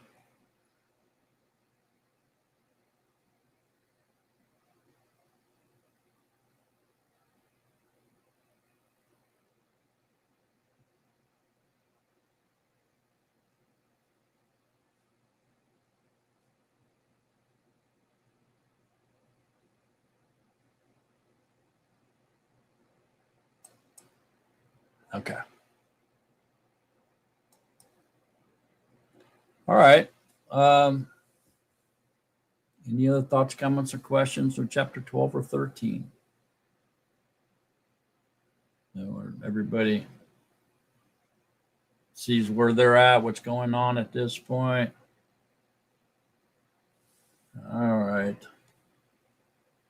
Let's get somebody to read chapter 14 for us then. Who wants to do that? Phyllis, go ahead. Yes, Yahusha, Joshua chapter 14. Now these, the children of Israel, inherited in the land of Canaan, which Eleazar the priest and Yahusha son of Nun, and the heads of the fathers of the tribes of the children of Israel, caused them to inherit. Their inheritance was not their inheritance was by lot, as Yahuwah had commanded by the hand of Moshe, for the 9 tribes and the half tribe.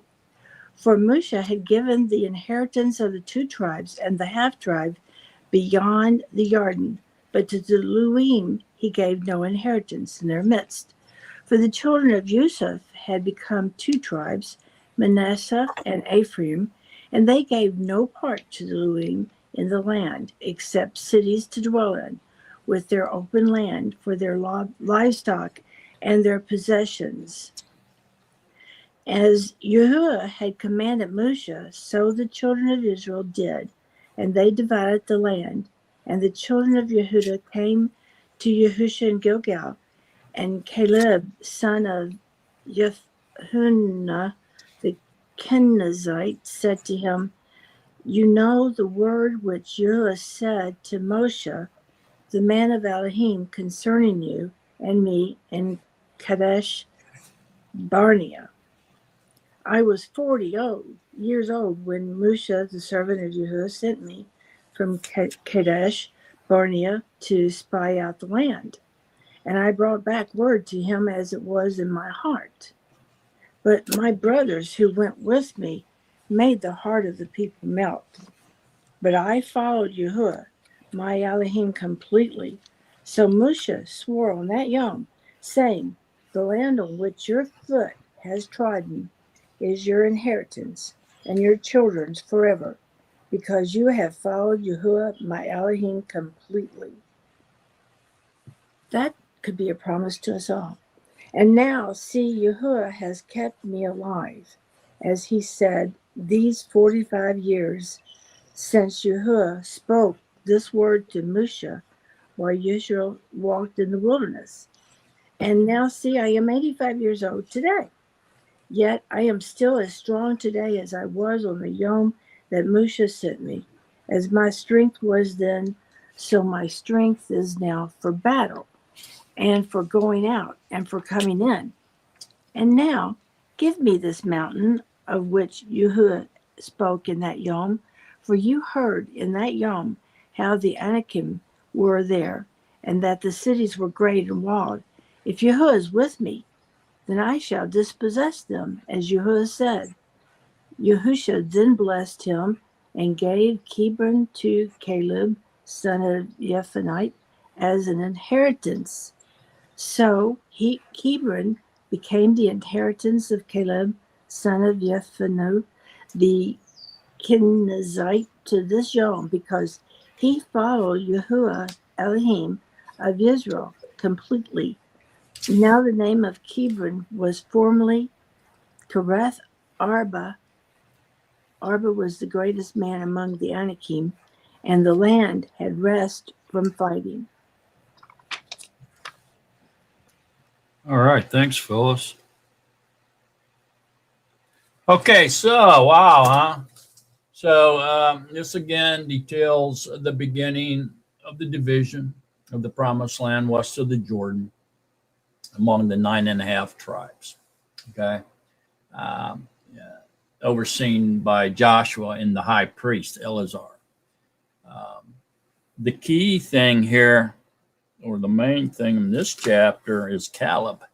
You know, the focus here is on Caleb, one of the spies. So Joshua and Caleb were the two spies that gave a good report. And so Moses promises him when he was 40 years old that all the land that his feet had touched would be his and his descendants. And so now he's asking Joshua, reminding Joshua of Moses' promise to him. Amazingly, he's 85 years old. I mean, he was 40 when he went into the spy, and now he's 85. So, 45 years has went by. So it's been 5 years since they entered the promised land, right? Because the children wandered around the desert for 40 years exactly. So that would make him 80 years old when they crossed over. So they've been there now for 5 years because he's 85 years old. And amazingly, he says, I'm still as strong today as I was on the day that Moses sent me to spy. He's 85 years old. He hasn't lost any strength. That's amazing, isn't it? And another thing that's amazing is he wants the land of Horeb. He wants to go over there and take over the city and take Hebron, and which Hebron is about 19, 20 miles south of Jerusalem. It's in the south end of what they call the West Bank today, the biggest city in the West Bank today. Anyway, he wants to go over there and conquer these people who are what? Who are they? They're giants, man. They're giants. And he wants to go fight them at 85 years old and take their city. That's how much, he trusts Yahuwah. He wants to go fight them giants, 85 years old, take over their city. I find that to be very amazing, man. What kind of belief does this guy got, man? He's solid as a rock.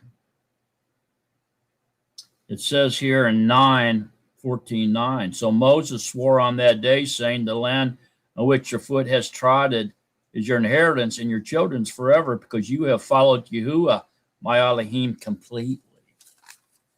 Man, solid as a rock, man.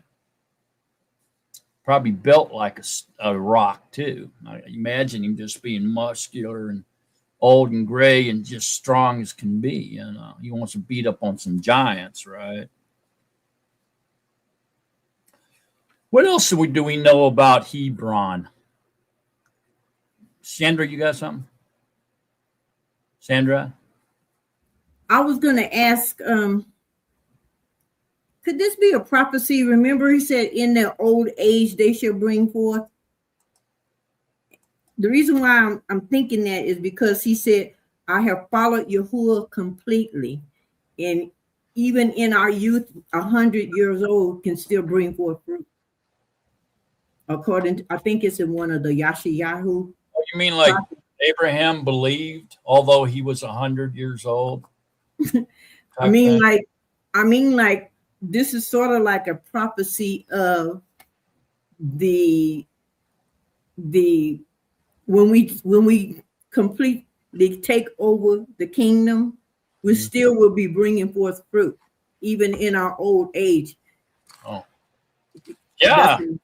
Kind of, I guess so. Yeah. Getting from that is sort of like a prophecy for the future, as well as for now here with Caleb.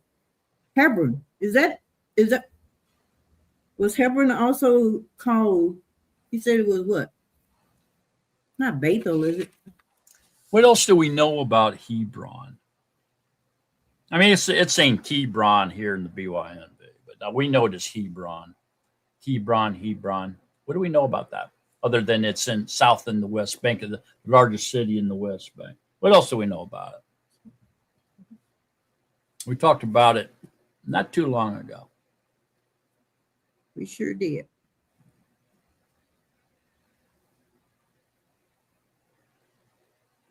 I know they had them giants in there, so it had some beasts up in there. Savannah We'll King. talk about them giants a little bit more in the next chapter too. Okay. Hebron. Yeah, Hebron. What else do we know about it? Anybody know? Okay, so this is the city where the tomb of the patriarchs is located. The tomb of the patriarchs is a cave.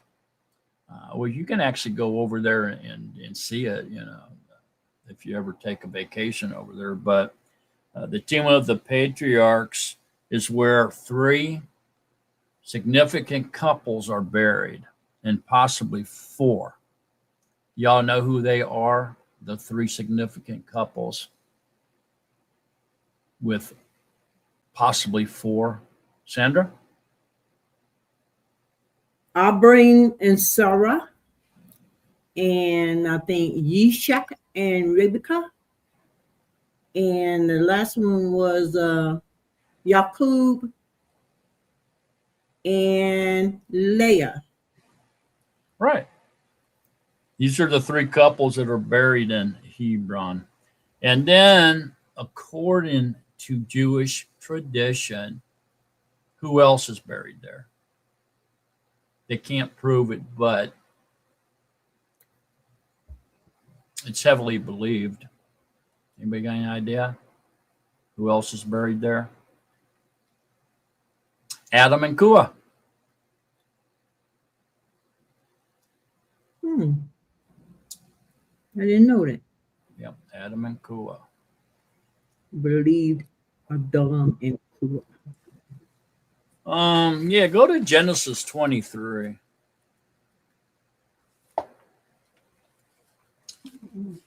Genesis 23.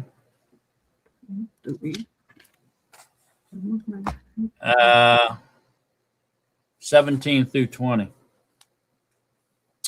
Thus the field of Ephron, which was in Machpelah, which was before Mary, the field and the cave, which was in it, and all the trees that were in the field, which were within all the surrounding borders, were deeded to Abraham as a possession in the presence of the sons of Cath, before all who went in at the gate of his city. And after this, Abraham buried Sarah, his Asha, in the cave of the field of the Machpelah before Mamre, that is Hebron, in the land of Canaan.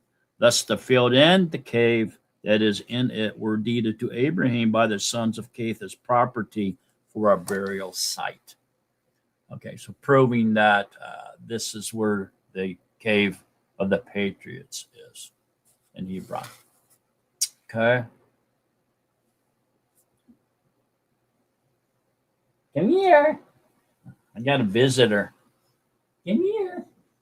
Yeah. I got a visitor. Hey, hi. This is my great-great-granddaughter. What's her name? No, maybe my great-granddaughter. I'm sorry. What's your name? Alma. This is little Alma Ann. She just woke up. She spent the night. Hi, Oma. He's so cute. Hi. Can you wave? Hi. Can you do that? Wave at him. Say hi. Say hi. Hi. Oh, look at her smile. You silly. How old is she? I think she's 14 or 15 months. She can say like 40 words, man. She even says little sentences. A cute little girl. You remember her, Talita, when she was first born? You guys were here. Remember she was real little? She was she was small. Yeah, she's grown now. Yeah. I know you don't realize how fast the baby, like those ages that they grow and they change. I think like that. They do. They really grow fast. Crazy fast. Time goes so fast, don't it? I was just thinking last night, man, when I was that age, growing up a little baby, and now I'm this age, it seems like, where did the time go, man? This is like mine. So she's going to be my age faster than she would ever realize that being a baby like that time just, bam, just goes, don't it? You look back on it, it's crazy. Anyway. All right. Let's go back to this. Hebron. Okay. Any other thoughts, comments, or questions on chapter 14? So Joshua does grant Hebron over to Caleb and gives him that territory as his inheritance. And Caleb's not afraid. He has no fear. He has total belief in the power of Yahuwah to help him conquer this fortified city of Hebron and territory from the giants. He knows they're there because he spied them out when he went over to spy. So he knows what he's asking for. So it seems like this old guy, this 85-year-old man, is up for a challenge. He's like, you know what? I said that we could go conquer them when I was a spy. Yeah, when I was younger. And I'm going to go do it to prove it, that I can do it, that we could have done it all along. It seems like he's up for a challenge, doesn't it? Requesting that land. Amazing guy here. Go ahead, Sandra. So you made me think that how important it is for us to stand firm until the end. Hallelujah. Hallelujah. And being armed in the power of his might. As we begin, may we have the same strength that Caleb had until the end. Yeah. Hallelujah. Yeah. Yeah. Caleb is wholeheartedly trusting and following Yahuwah. He has, it seems like he has no doubt, no fear, man. He knows Yahuwah, the power of Yahuwah, man. He knows who he represents. Right. So Wow. this beginning of this division of the land and all this powwow and going on here gives the children of Israel some relief from war. You know, it's a temporary rest from war. They will soon be back engaged. They'll soon be back engaged here a little bit later, but at least they're getting a temporary break, temporary rest from war. Okay. Any other thoughts, comments, or questions on chapter 14? Okay, 15. We're going to get into the giants here now. Who wants to read it?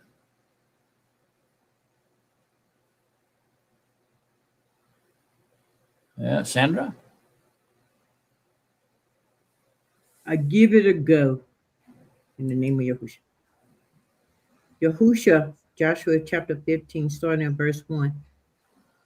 And the lot of the tribe of the children of Yehudah for their clans was to the border of Edom, the wilderness of Sin, southward in the extreme south.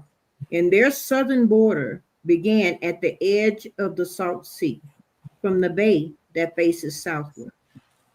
And it went out to the southern side of the Oxent Akrabim, passed over to Sin, and went up on the south side of Kadesh Barnea, and passed over to Ketron, went up to Adar, went around to Kakka, and passed over to Atzman, and went out to the Wadi of Mitzrayim, and the border ended at the sea. This is your southern border. And the east border was the South Sea, as far as the end of Jordan. And the border of the northern quarter began at the bay of the sea at the end of the Jordan. And the border went up to Beth Kagla, and passed over north of Beth Arba. And the border went up to the stone of Bahan, son of Reuben.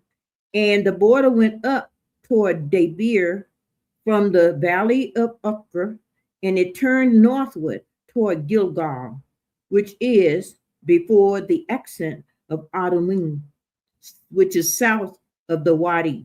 And the border passed over to the Ma'im of Ein Shemesh and ended at Ein Rogal. And the border went up to the valley of the son of Hinnom, to the southern slope of the Yabusi city, that is Jerusalem. Isn't that the same place you were talking about last night when you talked about Gahina, son of Hinnom? It said the valley of the son of Hinnom. Yeah, that's it. The valley of Hinnom. Yeah. To the southern. So I appreciate how you explained that, what Gahina really meant. That's a false teaching that we're under right now. Yeah. And the border went up to the top of the mountain that lies before the valley of Hinnom westward, which is at the end of the valley of Raphaim northward. And the border went around from the top of the hill to the fountain of the water of Nephuach, and went up to the cities of Mount Ephraim, And the border went around to Baalah, that is Kiriath Yearim. I know Kiriath means city. And the border turned around from Baalah westward to Mount Seir and passed over to the side of Mount Yearim on the north, that is Kesalon, and went down to Beth Shemesh and passed over to Timnah. The border went out to the side of Akron northward, and the border went around to Shekaron and passed over to Mount Baalah and went out to Yabneah, and the border ended at the sea. And the west border was the coastline of the great sea. This is the boundary of the children of Yehuda all around their clans. And to Caleb, son of Jephunneh, he gave a portion in the midst of the children of Yehuda, according to the command of Yahuwah to Yahusha. Kiriath Arba, that is Cabron. Arba was the father of Anak. Cabron drove out 3 sons of Anak from there, Sheshai, Akaman, Talmai, and the children of Anak. And he went up from there, 85 years old, he did already. He went up from there to the inhabitants of Debir. And the name of Debir formerly was Kiriath Sefer. And Caleb said, he who smites Kiriath Sefer and shall capture it, to him I shall give Aksah, my daughter, as Asha. And Othniel, son of Punaz, brother of Caleb, did capture it, so he gave him Aksah, his daughter, as Asha. And it came to be, when she came to him, that she persuaded him to ask her father for a field. And when she got off from the donkey, Caleb said to her, what's the matter? And she said, give me a blessing. Since you have given me land in the south, give me also fountains of water. And he gave her the upper fountains and the lower fountains. And this was the inheritance of the tribe of the children of Yehuda for their clans. And the cities at the furthest border of the tribe of the children of Yehuda toward the border of Edom in the south, and Kopsel, and Adair, Yagir, Ura, Dimana, Arama, Kadesh, Hotzar, Yitnan, Ziph, Talim, Baalath, and Kotzar, Karata, Kiriah, Ketsan, that is Katzar, Amam, and Shema, and Malada, and Katzagara, and Keshaman, and Beth Pele, Katzor, Shu, Ar, Beersheba, Bits Yahya, Bala, Eam, Etzim, Tulad, Kasil, Homa, and Ziklag, and Madmana, Sansana, Labath, Shilkim, Ain, and Rimon. All the cities were 29 with their villages.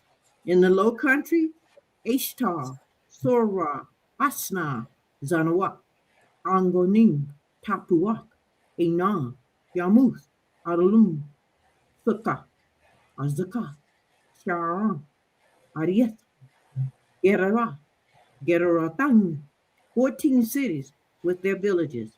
Sainan, Kadashah, Migdal, Gad, Dilion, Mitzpeh, Yathar, Lachish, Batsquat, Eglon, Kaban, Lachmam, Hitzlish, Gerarah, Beth Dagon, Neamah, Mandquada, 16 cities with their villages.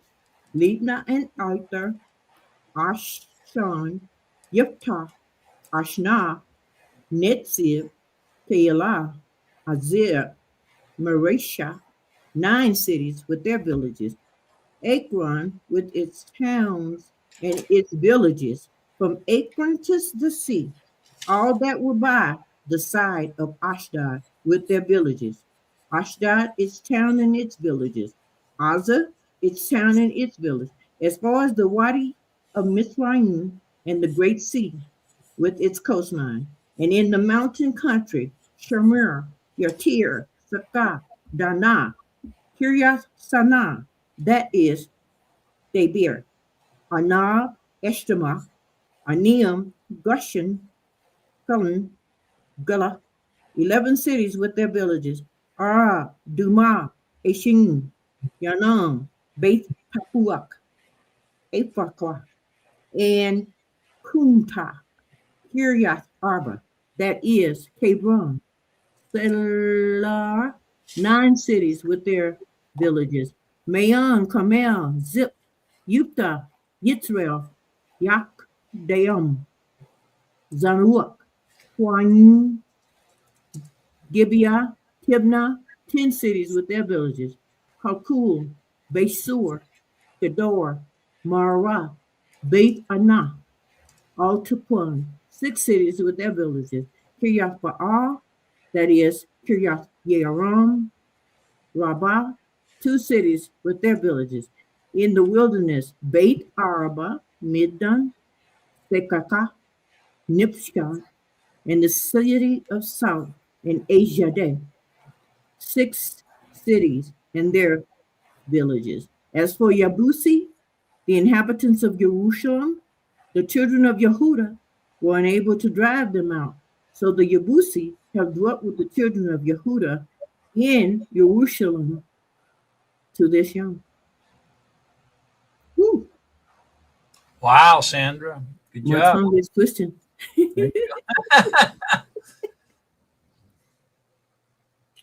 Okay. Yeah. So obviously, this is the boundary of Judah, Yehuda, the inheritance of Yehuda, and the lot of the tribe of the children of Yehuda for their clans, and then it gives the borders of Judah here. And notice I found 8 interesting, and the border went up by the valley of the son of Hinnom to the southern slope of Yabusi city, that is Jerusalem. Okay, so why is Jerusalem? Was it like existed back then? I thought Jerusalem was a Hebrew name. Did it exist back then?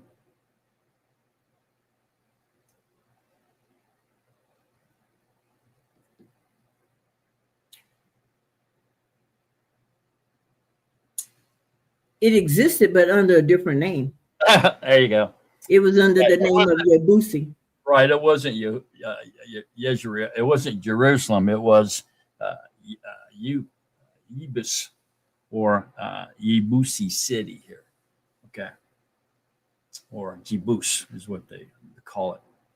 And so the inhabitants of the city, if you look over at the very last verse, 63, it says, as for the Yebusi, the inhabitants of Jerusalem, see, it's calling it Jerusalem here, but it really was not called Jerusalem back then, was it? I mean, what was it called before it was called Jerusalem?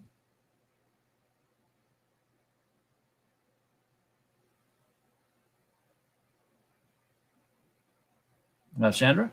Yebus. Yebus. Y-E-B-U-S. Right. And what else? Salem. So it was also called Salem, which Prince of Salem, Prince of Peace. Okay. And then finally into Jerusalem, city, which means city of peace, right? And so Prince of Peace, city of peace. The Jebus was a Canaanite name. It wasn't a Hebrew name. Okay. Although this is modern day Jerusalem for sure. Okay. So who was there? Who were they? Who were these people?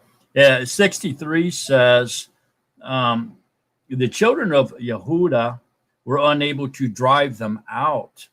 So the Yebusi have dwelt with the children of Yehuda at Jerusalem to this day, meaning the time of this rioting, not 2026, obviously. Okay. So at the time of this rioting, they were still dwelling with the children of Israel, of Yehuda, the tribe of Yehuda, because they couldn't drive them out. So who were they, and why couldn't they be driven out?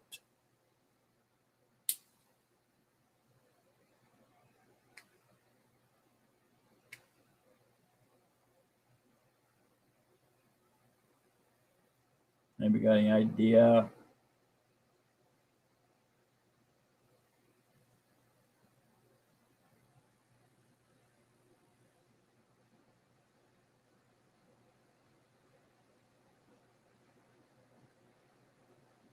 Sandra? Were they a mixed seed type, like mixed with those American type seed progenitors of them? I don't know. They I weren't. don't think so. I mean, maybe. I mean, but that's not what I'm getting to. Anybody else got any guess to it? Or no? Okay, so these inhabitants, okay, could not be driven out because of the strategic fortified hill country of Jerusalem. King David, when he went there to try to conquer it, he saw that it was impenetrable.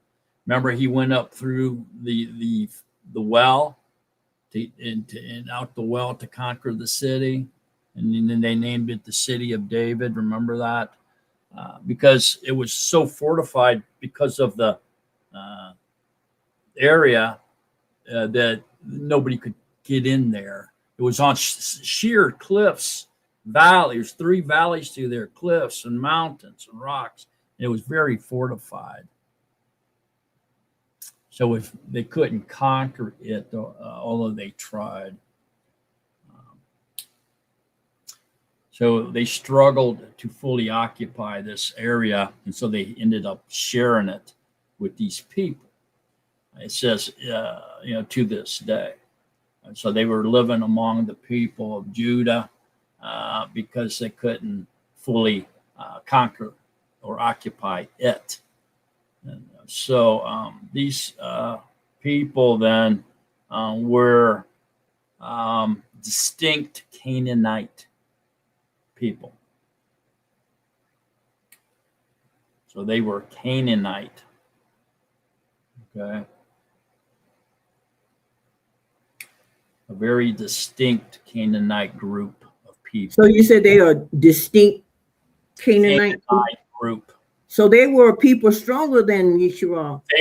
They were like Spartans, man. They were warriors, Oh. They were very strong, powerful group of Canaanites. Okay. I mean, they even persisted as this distinct group even into the time of King David, who did finally conquer their stronghold, didn't he? Remember in 2 Samuel. So in 2 Samuel, if you want to go there, 5, 6 through 10, King David finally conquers this area.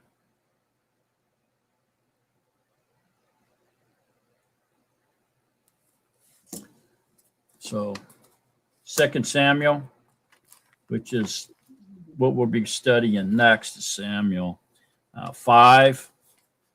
It's right after Joshua and 1 Samuel.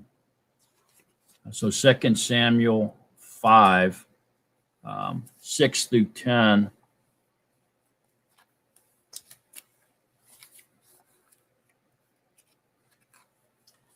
So they held it all the way up to and occupied it all the way and shared it with the Yehuda, with Judah all the way up to the time of King David. And so 6 through 10 says, and the sovereign and his men went to Jerusalem against the Ubisi. See that? Same people here. Then the inhabitants of the land, and they spoke to David, saying, except you take away the blind and the lame, you are not going to come in here, thinking, David is not going to come in here. But David captured the stronghold of Zion, the city of David.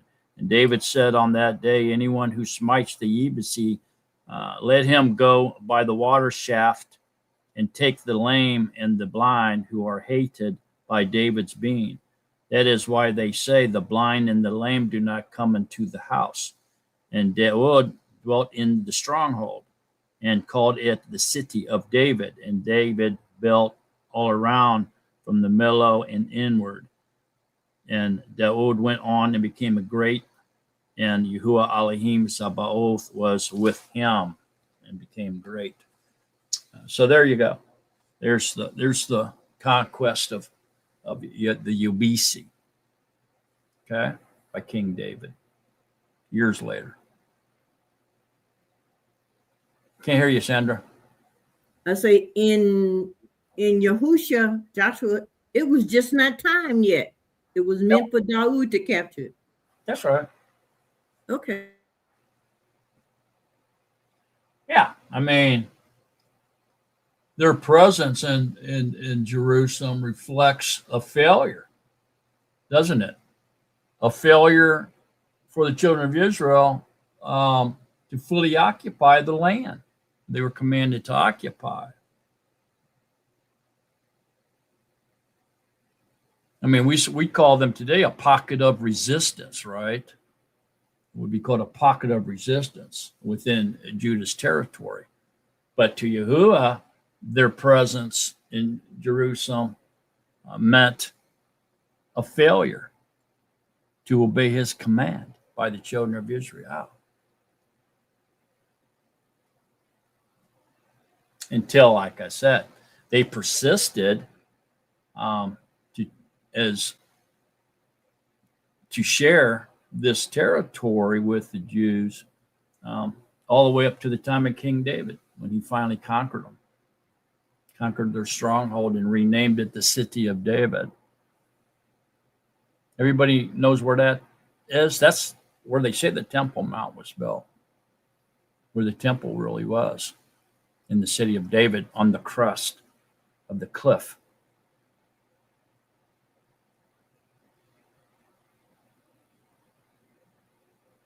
Okay. All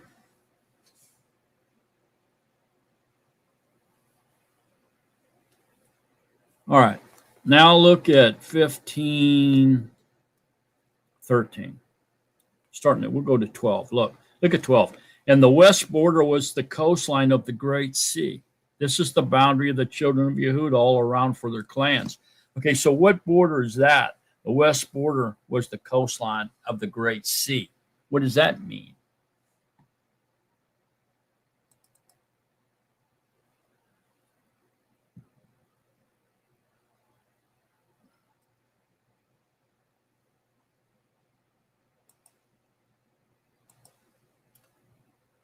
Okay, so what this is Palestine. They're supposed to take Palestine. They never did they? Even to this day, 2016, they have not. But they were supposed to. Okay, so I'm going to do a share screen here for you.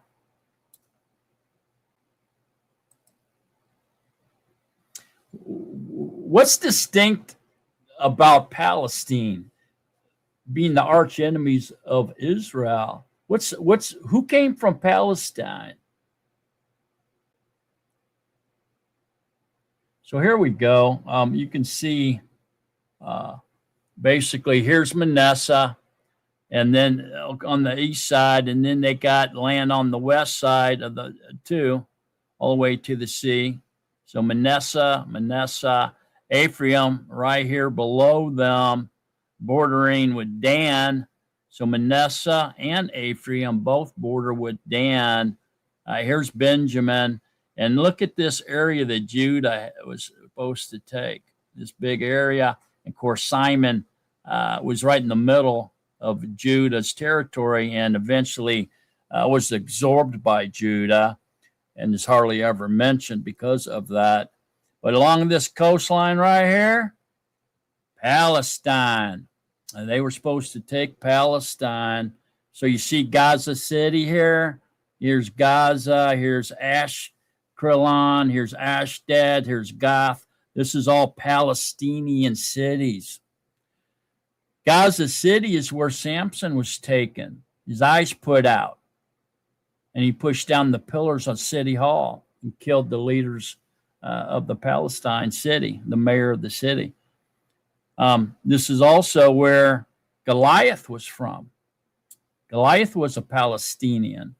And this is also where his brother was from and the other giants that went over and occupied Hebron were from. And so here is Jerusalem here, and here's Hebron right here.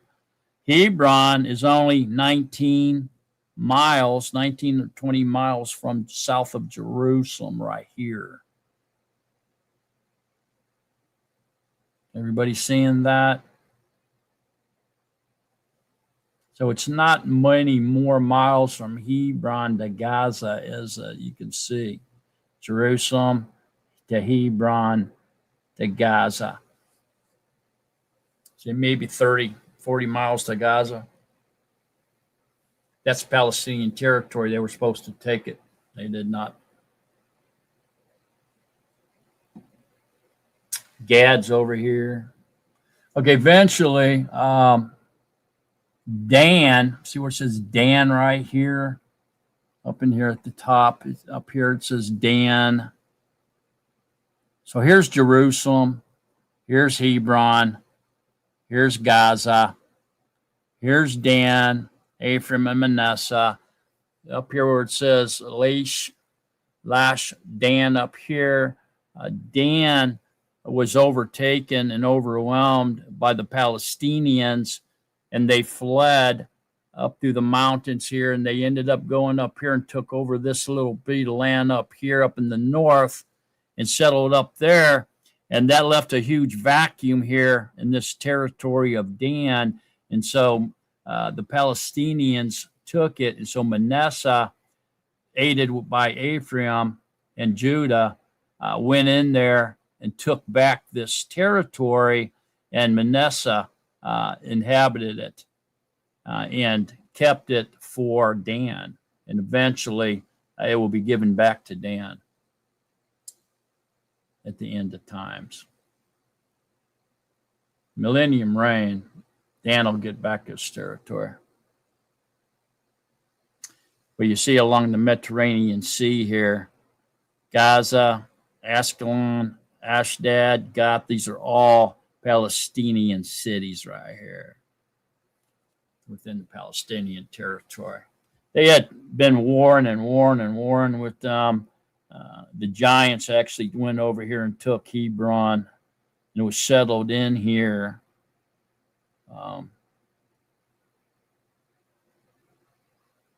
And this is where Caleb wanted. He wanted to take this mountainous land here, and he wanted to go battle them giants, kill the giants.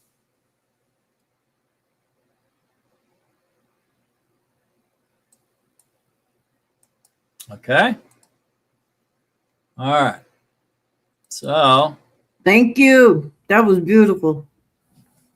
Okay, so verse 13, and to Caleb, son of Jephunneh, he gave a portion in the midst of the children of Yehudah, according to the command of Yahuwah to Yahusha.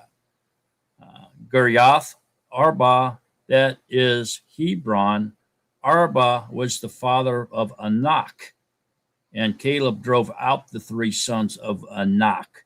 The three sons of Anak were giants. These were giants. Okay. Caleb went over there and drove them out.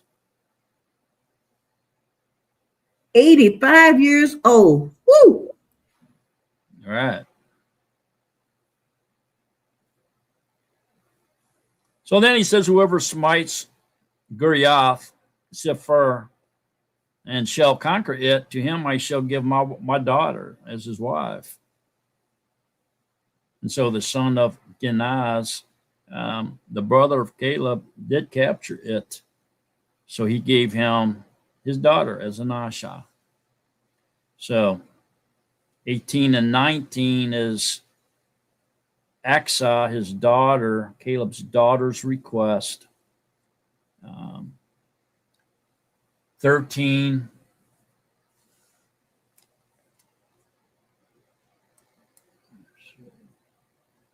through 19 is Caleb's inheritance within the territory of Judah. Okay. And then when we get up to 20, from 20 all the way to 62 here is a list of the cities, the towns, and the villages that were within the territory of Judah that was taken over by the tribe of Judah and controlled. Over 100 cities, towns, and villages here in this territory, conquered and controlled by the tribe of Judah.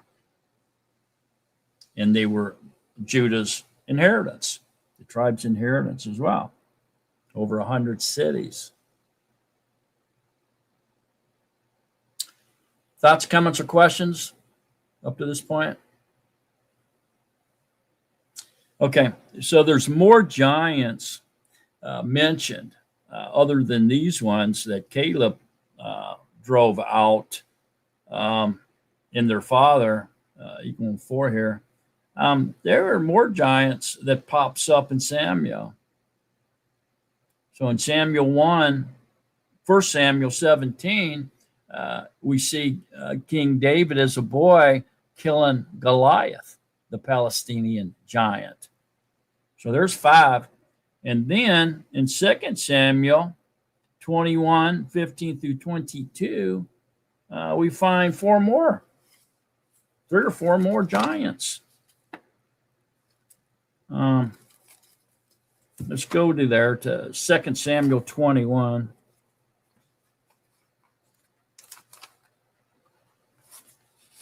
And 15 through 22. And the Philistines were again fighting against Israel. So Daud and his servants with him went down and fought against the Philistine. And David was weary. And Yeshbo-Benab, who was one of the sons of the giant, so there's 2 right there, the weight of whose bronze spear was 300 pieces, who was bearing a new sword, spoke of killing David.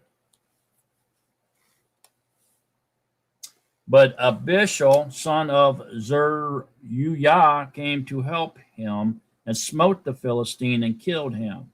Then David's men swore to him, saying, do not go out with us to battle anymore, lest you put out the lamp of Israel. So they called King David the lamp of Israel. Ooh, what does that foreshadow? Sandra? Yahusha. Yeah, Yahusha, which is King David's grandson, great-grandson, right? And it came to be afterward that there was a battle again with the Philistines at Gob. Then Bekiah, the Cushite, smote Soph, who was one of the sons of the giant. So there's 3. And there was a battle with the Philistine again at Cobb, where Elchanan, son of Yari, Oregim, the Beth-Lachemite, smote Goliath, the Gittite. So this was 4 of them. I think this dude here, Goliath the Gittite, was Goliath Jr. A lot of people say it was Goliath's brother, though. Most people say it's Goliath's brother. But to me, I think it's Goliath Jr. I don't know. Anyways, the shaft of whose spear was like a weaver's beam. Wow. And there was a battle in Gath again, where there was a man of great height. Oh, so here's 5, Wow. who had 6 fingers on each hand and 6 toes on each foot, 24 in number. And he also was descended from the giants. So there's 5 more. And he reproached Israel, and Jonathan, son of Shemel, the brother of Daud, smote him. These 4 were born to the giant in Gath. So there's 5, including the father. And they fell by the hand of Daud and by the hand of his servants. So there's more giants.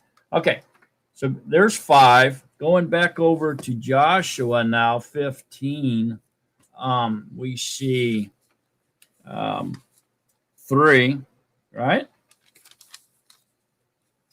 So here's 3 sons of Anak. So Anak being the father, so there's 4. So there's 9 giants right there total. 9 giants. Where did these giants come from? I thought all flesh that breathed air was destroyed during the great flood, and only 8 survivors, along with the clean and unclean animals that were aboard the ark, survived. Where did these giants come from? They weren't on the ark. Sandra? Could have been a recessive gene from one of the wives of Noah. And I also wanted to ask you about that Goliath. Since the city was Gath, could the Goliath reference people of Goliath, people of Gath? Like we have Hebronites, somebody from Hebron or Hebron would be a Hebronite. Could that Goliath mean a person from Gath? Well, that one dude lived in Gath. Let's look at 1 Samuel. Let's see if we can get an answer for you. Go to 1 Samuel. 1 Samuel. 1 Samuel 17.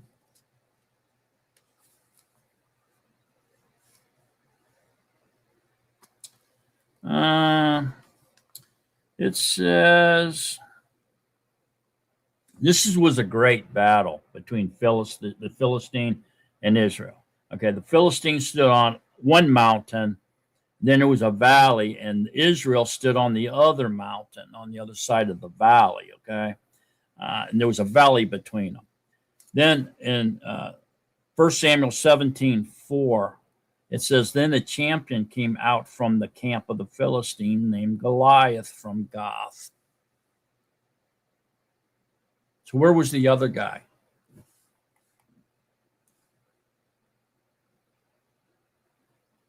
You mean in 2 Samuel? Yeah. He was from Gath too. Okay. All right. So here, let me Gath square. is the city. Yeah, I'm going to share screen this for you if I can. Okay. That would be.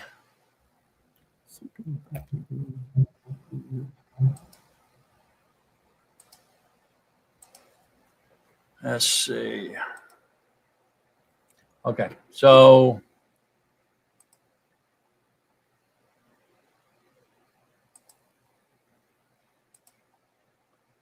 that would be here in Judah. Here, Judah, right? So Gath is up here. See Gath? So that's a city in Palestine. It's a Palestine city. You see it? Right there. I see it. Yeah, and here's Ashdod, another Palestine city. So the Philistine goes like from here all the way down this coastline. There's Gaza City. Gath was one of their cities. And there was another one. The other ones had left over here, and they were living in Hebron. And Caleb went in there, and he run them 3 out. Who knows where they went, but they probably went back over to Palestine, I would guess. Okay, so that's where Goliath was from. That's where that other dude was from in 2 Samuel. Let's look at it. 2 Samuel 5.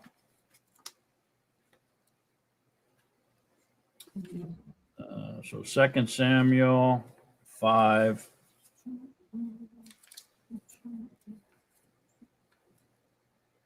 Some pages are sticking together here. 2 Samuel 5, 6 through 10. So, no, that ain't right. So, Brother Mark, I looked it up. You know, I went to Google. Yeah. It says the term commonly signifies someone or something that is exceptionally large, powerful, or influential, representing a formidable opponent as in Daud and Goliath. It says the biblical figure, a giant warrior who challenged the Israelites in a single combat, metaphorically represents an overwhelming force, major corporation, or insurmountable obstacle. Synonym: giant, colossus, titan, mammoth, behemoth, monster. Etymology derived from the Hebrew potentially meaning exile or uncovered. Amazing. Yeah. Okay, so it says that in 2 Samuel 21, Second 20, Samuel. that there was a battle in Gath, and there was a man there with the 6 fingers and six toes. Okay, and he was also a descendant from the giants. And then it goes down to 22 and says, these 4 were born to the giant in Gath, which, see, to me, that would be Goliath. And so that's why I say I think that the other dude is Goliath Jr., not his brother, like Christians say. You see what I'm saying there now? Yeah, I understand. It makes sense to Yeah. me. I don't These know. 4 were born to the giant in Gath. And if you go back over there to 1 Samuel, you see that the name Goliath, the champion of the Philistines named Goliath, was from Gath. So I think these were his sons. I think these got some demon possessions in them too. They got some mixed seed up in there going on. Well, okay. So back over to 1 Samuel 17:4, the champion of the Philistines named Goliath from Gath, whose height was 6 cubits in a span. That's 9 foot 9 inches tall. He was 9 foot 9 inches tall, almost 10 foot tall. And then in 5, it says a bronze helmet was on his head, and he was armed with scaled armor. That's kind of like the devil, isn't it? A serpent, scaled armor. He had scaled armor on him. And the scaled armor weighed of a coat was 5,000 shekels of bronze, which would be about 125 pounds. So just his coat weighed 125 pounds. And then in 6 it says, and bronze shin guards on his legs and a bronze spear between his shoulders. And the wood of the spear was like a weaver's beam, and his iron spearhead weighed 600 shekels. And a shield bearer went before him. So this would be, the spear was about 40 pounds. The spearhead itself was about 15 pounds. And his coat was 125 pounds. He was almost 10 foot tall, 9 foot 9. So this was a big guy, man. And he was from Gath.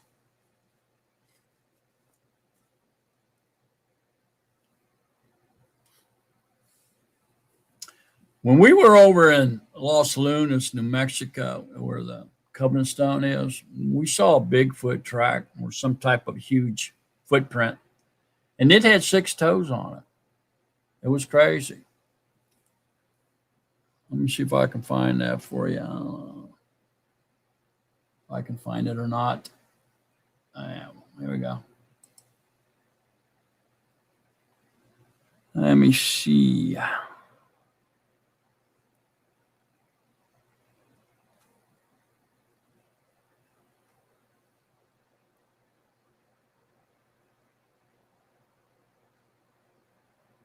Huh. Why am I not? Oh, here it is.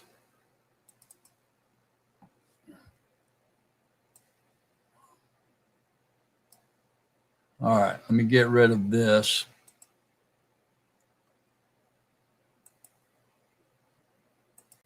Just to give you an idea here.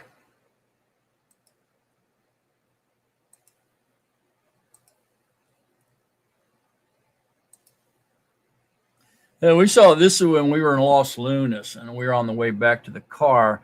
We stumbled across this footprint. Okay.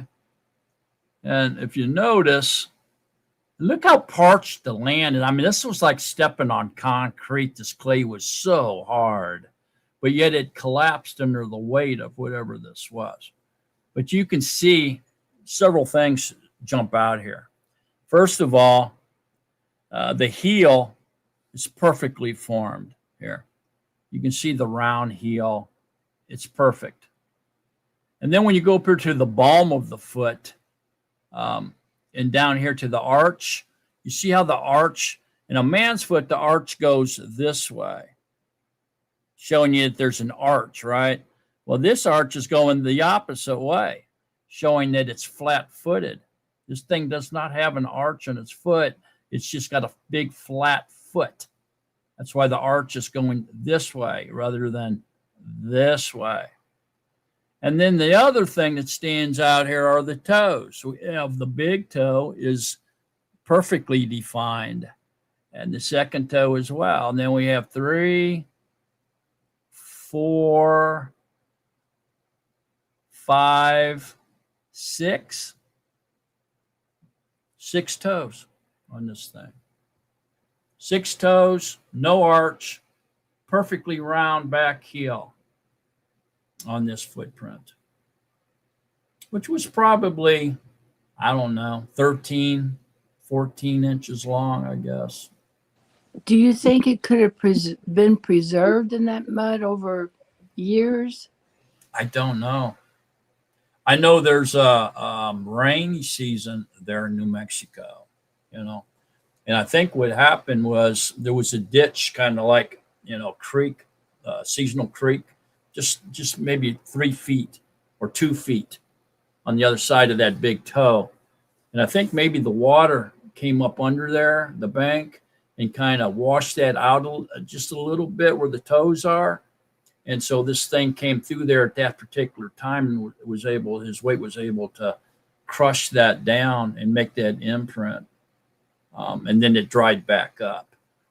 I don't really know though, but I do know there's a rainy season. Whether or not it was there for a long time or not, when it was made, I have no clue. Maybe it was recent. Maybe it wasn't. I don't know. But they can shift change if they got that wrong DNA, cross-reference DNA. They have the power to shift change. I noticed all those snake skin scales from that dry mud around there. Look like snake skin.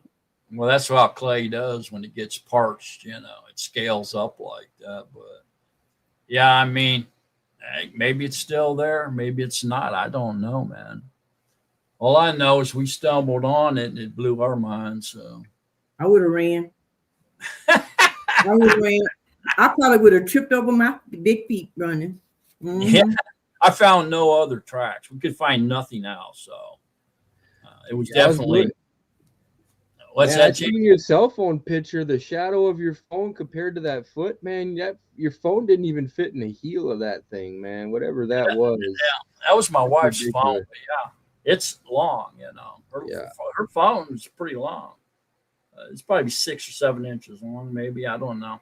But anyway, so that thing had to be at least 12, 13, 14 inches long, just based on the shadow for a phone. Of course, the shadow for a phone is a little longer than it really should have been, you know, because of the trajectory of the sun, coming over her shoulder there. But yeah, whatever. 13, 14 inches long for sure. 16 maybe. I don't know if it was quite 16, but it was a big footprint, man. And the width of it was crazy too. So, Brother Mark, Yeah. some of David's men, some of his mighty men that he had, some of them were like that too. Did you notice that when they talked about his mighty men? I'm like, he had some of them giants working. He was in the league with some of them giants too. Oh yeah. Have you ever heard of Samuel 20:23? It talks about his mighty men. Yeah, find that. Have you ever heard about that footprint that they say is of an angel, a messenger, So on top of that mountain? Have you guys ever heard of that? Mm-mm. I'll show it to you. Hang on, Matt. We ain't been on a tangent in a while, so why not? So I think it's in So here it is. second. This is a footprint over on top of a mountain. I think in India or Asia or somewhere. I'm not quite sure, but there it is. People go there to see that all the time. It's in a solid rock. This is a big, huge, solid rock that this is in. So it would be very almost impossible to make this. Look at the foot of this person compared to that thing, man. Wow. Don't even compare. They say it was a messenger's footprint. Like a toe. Her foot is like a toe. There's a sister here that says she's seen live Nephilim here in Colorado. Yeah, they say they found them in Texas too. I mean, look at this one, man. I mean, they're everywhere, really. Check this one out. I mean, they've got skeletons and stuff they're finding all over the place. In Texas here, huge skeleton they found. I'm like Caleb. Yahuwah for us is greater than all of them against us. Look at that one. That's down in solid rock on top of a Where's mountain. that at? Somewhere in Asia. They say it was like Michael or some angel or something came down and stood on the earth, and the weight of them made an imprint into this solid rock. You can see it's filled with water there. They're everywhere, man. I mean, there's a ton of them all over the place. Kazhai Kad is where that's at, wherever that is. Middle East, Asia, somewhere.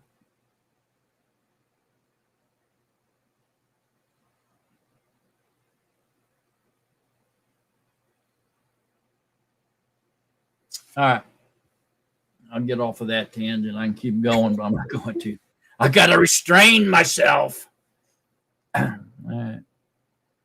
right. So, wow, huh? There's at least 9 giants mentioned. Yeah, so the recessant gene, probably not in Noah's lineage or line or DNA, but probably from one of the women, I would guess.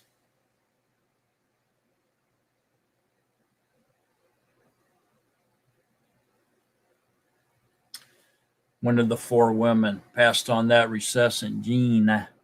Go ahead, Phyllis.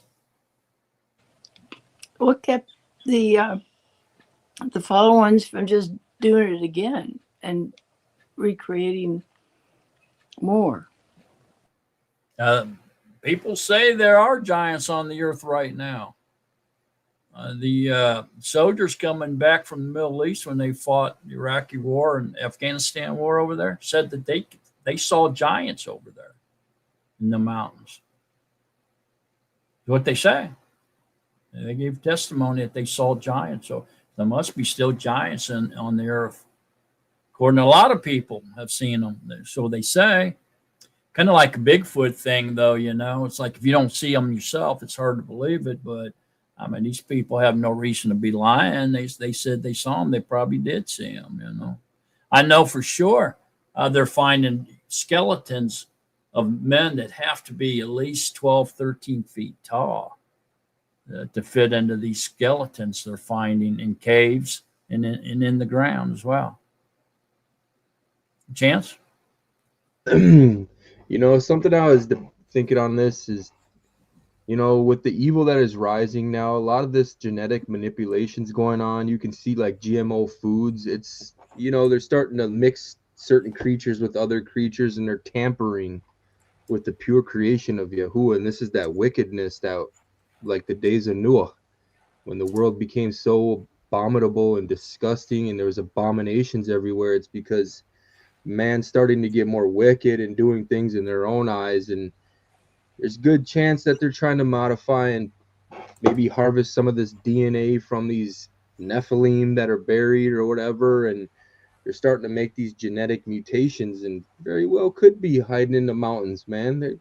They're cave dwellers and mountain dwellers. That's where the giants were noticed all the time, is, you know, that mountain stuff. So look at your fruit. Genetically modified, no seeds. They're already starting to, like, you know, they're tinkering with some heavy stuff now. You can see it. It's happening. Yeah, I mean, wow, there's a lot here. You want me to show you some of these pictures? Let me see if I can do it. I don't know if I can or not. Let me see. Yeah, maybe.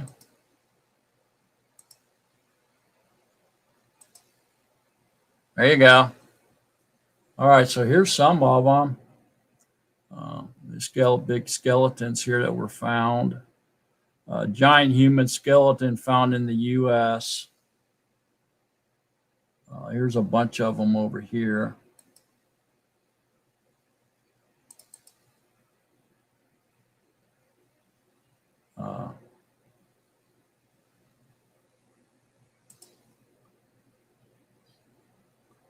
Let me see here.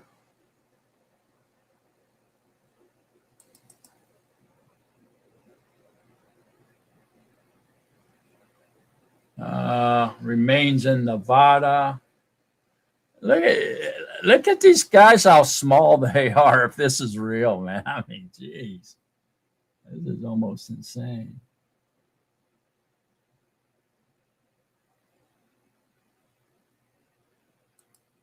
Is that like Area 51? It says reports of giant human skeletons, often 8 to 12 feet tall, usually stem from 19th century newspaper accounts or other people on Facebook. While stories persist, such as in Nevada's Lovelock Cave, most claims are considered exaggerated, misinterpreted, megafauna, or hoaxes. Claims of 40-foot skeletons, like in Facebook video, lack scientific evidence. Giants found in caves in Nevada, the Lovelock Cave. In 1911, miners found remains with some accounts suggesting red-haired giants, 8 to 10 feet tall. These are often linked to legends. Chihuahua, Mexico, in 1925, reports of skeletons 10 to 12 feet tall found in a cave. In China, Shandong, China, architects digs in 2017 found graves with human remains up to 6'2" tall, which is exceptionally tall for the region 3,000 years ago. And then many reports from the 1800s, sensationalized by the media.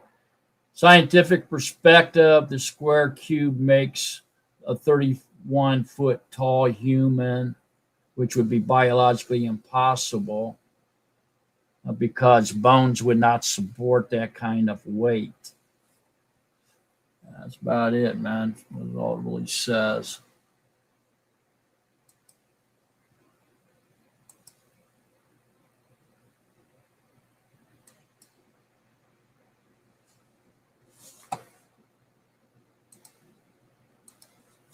See.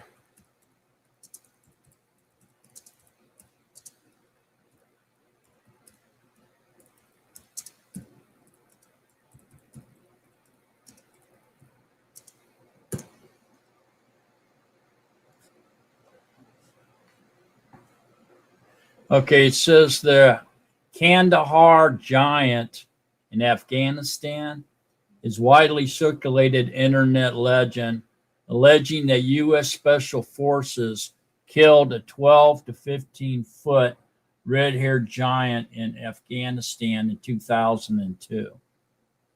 While stories persist, including claims of witness testimony and drone footage, there's no viable evidence, official documentation, or military records to support these claims. The encounter to the story, a special operations team went missing in a remote Kandahar mountains. A follow-up team found a massive 12 to 15 foot humanoid with 6 fingers on each hand, red hair, and 2 rows of teeth. The giant allegedly killed a soldier with a spear before being killed by the team with sustained gunfire. Proponents claim the body was airlifted by a Chinook helicopter to a U.S. base, and so soldiers were required to sign non-disclosure agreements. Other versions include reports from drone operators seeing 12-foot tall heat signatures in the mountains. The U.S. Department of Defense has stated it has no record of any such incident. The tale is regarded as a modern myth story that gained popularity through websites. Most accounts are deemed to be exaggerations of local traditional stories or completely fabricated with no tangible evidence ever presented. The story continues to circulate, however, frequently resurfacing in online videos and social media posts, but remains unproven. There you go, man. All kinds of stuff about that online. You know. Lots and lots and lots of stuff. Interesting, though, isn't it? The government always disclaims everything. Yeah. They never know nothing. Oh, we don't know nothing. Yeah.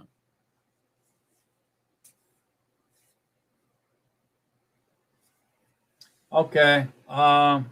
Back to chapter 15, Joshua. All right. I don't see nothing else here, really.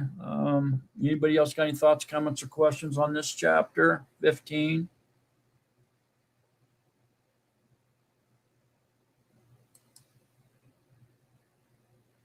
If not, I think we're going to finish up today's study with chapter 16. And who would like to read that one?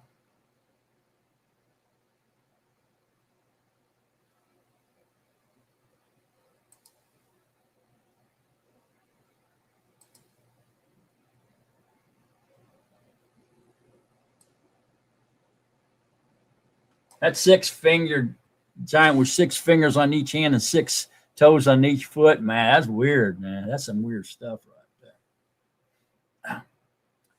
All right. Everybody's read, so who wants to read twice today? Need one person to read one more chapter. Go ahead, Oz. Chapter 16. And the lot for the children of Joseph went out from the Jordan by Jericho to the Maim of Jericho on the east, to the wilderness going up from Jericho through the mountains of Bethel, and went out from Bethel to Luz, and passed over to the border of the Archites at Atharoth, and went down westward to the boundary of the Japhlethites, as far as the boundary of the lower Beit Horon to Geser, and it ended at the sea. Thus the children of Joseph, Manasseh, and Ephraim inherited, and the border of the children of Ephraim, according to their clans, was the border of their inheritance. On the east side was Atharoth Adar, as far as upper Beit Horon. And the border went out towards the sea to Mikmetah on the north. And the border went around eastward to Tanath Shiloh and passed over it on the east of Yanokah. Went down from Yanokah to Atharoth and Narah, reached Jericho, and came out at the Jordan. From Tappuach, the border went westward to the Wadi Kana, and it ended at the sea. This was the inheritance of the tribe of the children of Ephraim for their clans.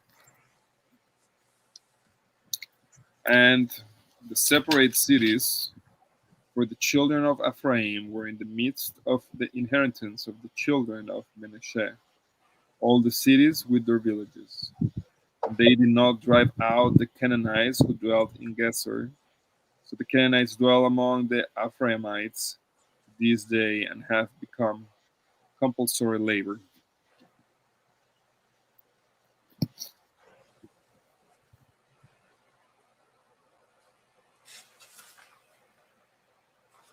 All right, thanks, Oz. Okay, so a little short one here. This chapter 16 is Joseph's lot.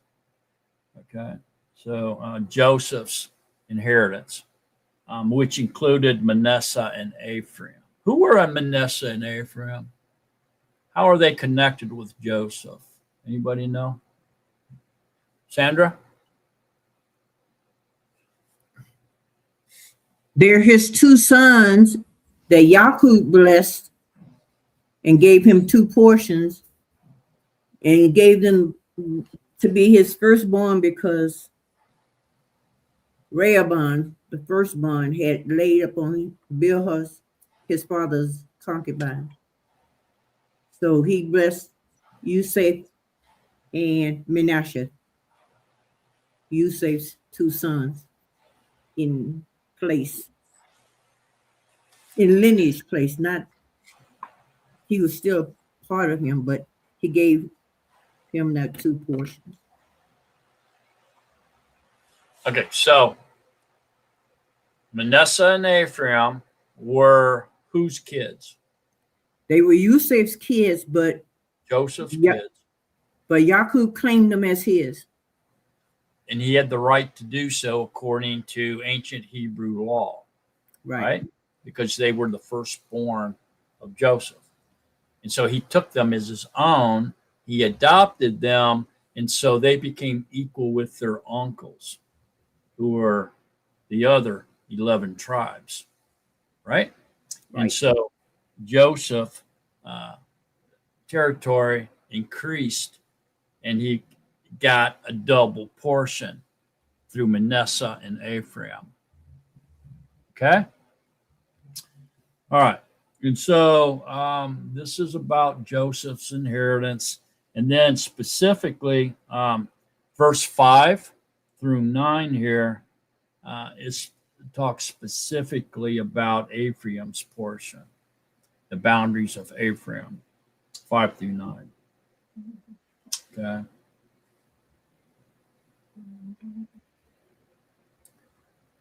And when we get to verse 10, we see another failure where the Ephraim did not drive out the Canaanites who lived in Gezer.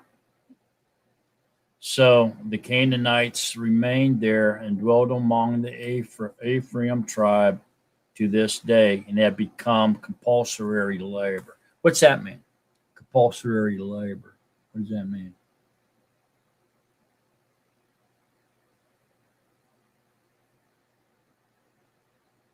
Anybody know? Sandra? Was they were made workers or slaves? Yeah, forced labor. Yeah. Forced labor. Compulsory labor is forced labor. Yeah. Yes.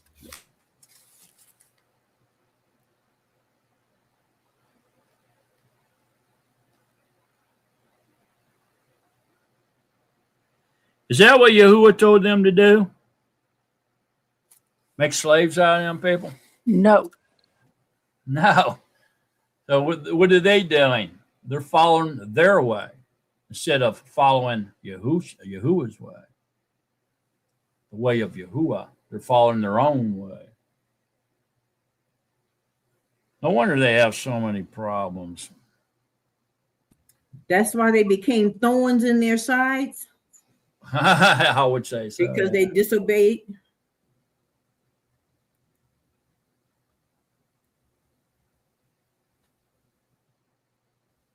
Yeah. This is definitely highlighting the incomplete business or obedience of the Israelites. Not just Ephraim, but Judah, all of them, really.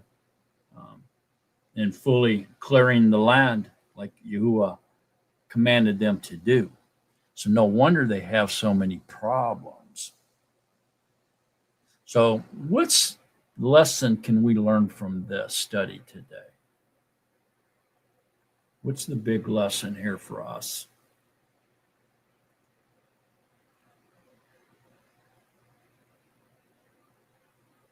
Phyllis? Obedience to the letter of the law. Yeah. Full obedience, be fully committed to totally complete Yahuwah's commands. What Yahuwah tells you to do, fully, wholesomely complete it. Don't leave it unfinished or don't do it halfway. Do it all the way. Complete the task completely. That is today's lesson, really. Walk in the way. Walk in the way of Yahuwah. That's right.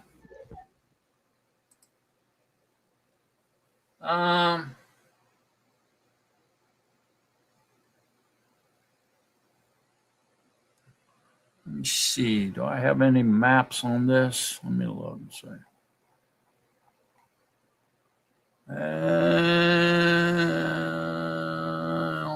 Maybe. Let me see. Some of these maps, they have GOD on them and J-Man on them. They're the good maps. I wish they'd quit putting that kind of stuff on them, but they don't. This is a good map here. I mean, it's going to say GOD on them, but it's a good map, so I'm going to look at it anyway. Okay, so here it is. I'm going to screen share it. Can y'all see? You can't see that, can you? There's no way you can see that. I know you can't. Okay, hang on. Let me screen share it. We've come a long way, Phyllis, you and me. I remember when I struggled to do this.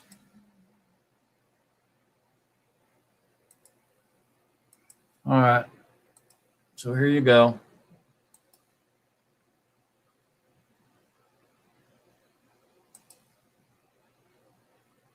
So the division of the land in Joshua's time here.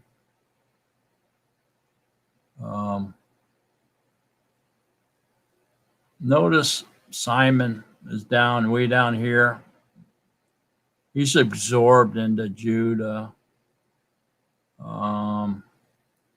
Palestine's down here along the coast. It's supposed to be all Judah's land. And so East Manasseh, West Manasseh, Ephraim, Benjamin, Dan, Reuben, Gad. They have all that there. And right at the very tip up here, they're showing Dan, the city of Dan right here, being the most northwest city. Beersheba being supposed to be the most south city. But these guys got conquered, and so they ran up here. And Manasseh, whose territory increased greatly, went in here and absorbed this, took it back, and was possessing it. So it's kind of shows you what they did, at least up to that point of Joshua's time.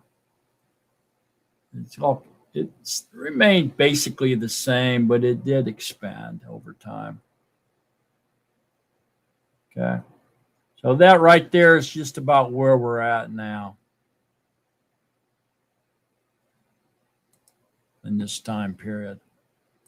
Okay. That's what it looks like where we're at right now. I guess that's about it. I think we're going to stop there. Next week, 17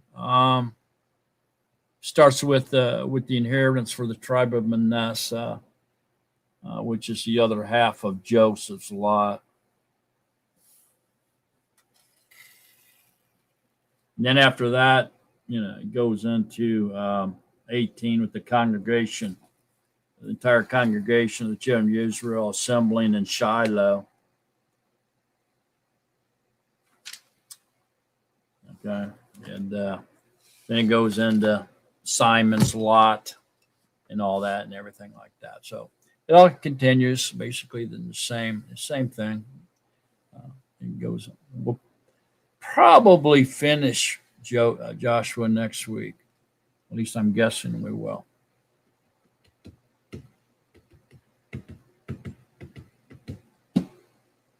Since it's just more of the same, really. Probably get through it fairly quickly. Okay. Any other thoughts, comments, or questions on Joshua chapter 16?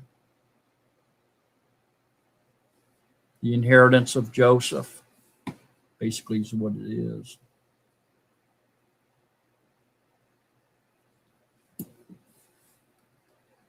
Any comments, thoughts, or questions about today's study?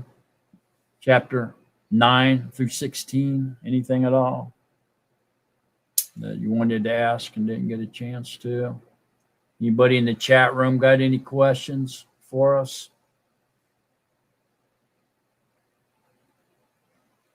No questions in the chat room?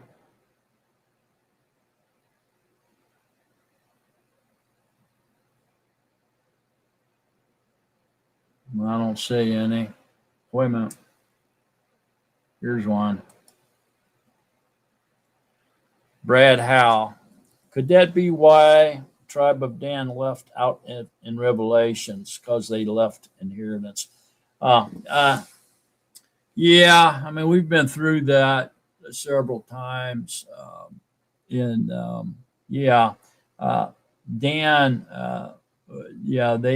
were conquered by the Palestinians, and they went north. Found a little area up there with a peaceful clan of people that was easily conquered, and they basically massacred them and took over their little bit of land. Then Manasseh went in there and took over the void, the vacuum back from the Palestinians. So later on in Ezekiel, we find Dan back in the millennium reign temple era. Because Dan gets their territory back. So the reason Dan is left out of Revelation is because Manasseh is overseeing their territory. They're the stewards of Dan's inheritance until the millennium reign comes. Okay, so Dan really isn't left out because Manasseh is representing Dan. And that's why Joseph is mentioned in there rather than Dan. Joseph and Manasseh are mentioned. Joseph and Manasseh and Abram is the same inheritance, the same lot. So why is Joseph and Manasseh mentioned separately in Revelations? It's because Manasseh is representing, they are the stewards of Dan's inheritance until the millennium reign. Go read Ezekiel 30 through 38, I believe, and you'll see Dan's mentioned. They have not been thrown out, lost their inheritance. Yahuwah doesn't operate that way. Matter of fact, if somebody lost their inheritance or their land, every 50 years, during the Jubilee, it had to be returned back to the original tribe. It had to be given back every 50 years to ensure that their offspring, their lineage, remained in that territory, in that land given to them by Yahuwah.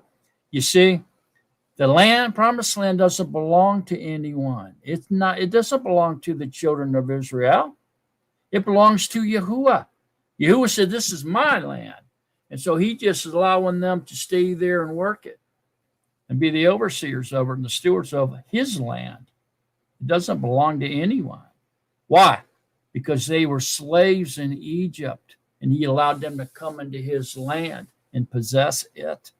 So he never deeded it to them.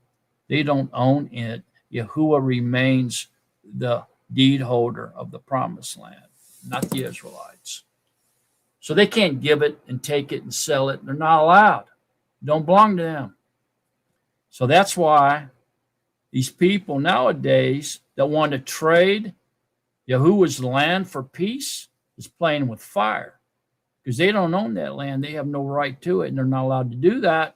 But yet they're trying to do it, and that's going to bring the wrath of Yahuwah down on their head.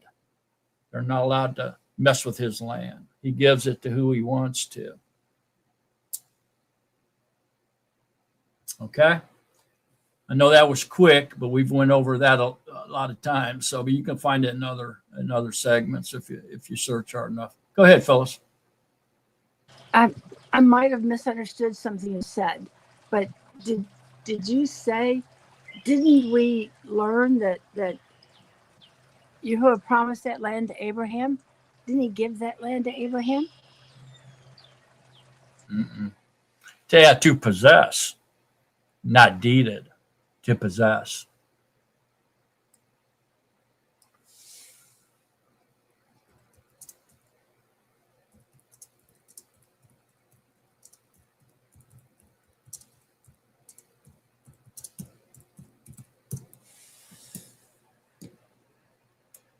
Okay, so look at Leviticus.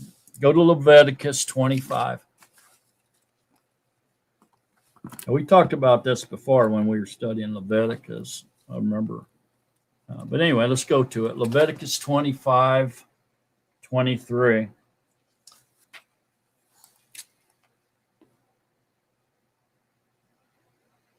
Yeah. Leviticus 25, 23. The land is not to be sold beyond reclaim, for the land is mine. For you are sojourners and settlers with me, and provide for a redemption for the land and all the land of your possession. When your brother becomes poor and has sold some of his possession, and his redeemer, a close relative, comes to redeem it, then he shall redeem what his brother sold. And when a man has no one to redeem it, but he himself becomes able to redeem it, then let him count the year since its sale, and return the remainder to the man to whom he sold it, that he shall return his possession. He goes on and on and on. If you go down to 31, it says, the houses of villages, however, which have no wall around them, are reckoned as the field of the country. A right of redemption belongs to it, and they are released in the Jubilee.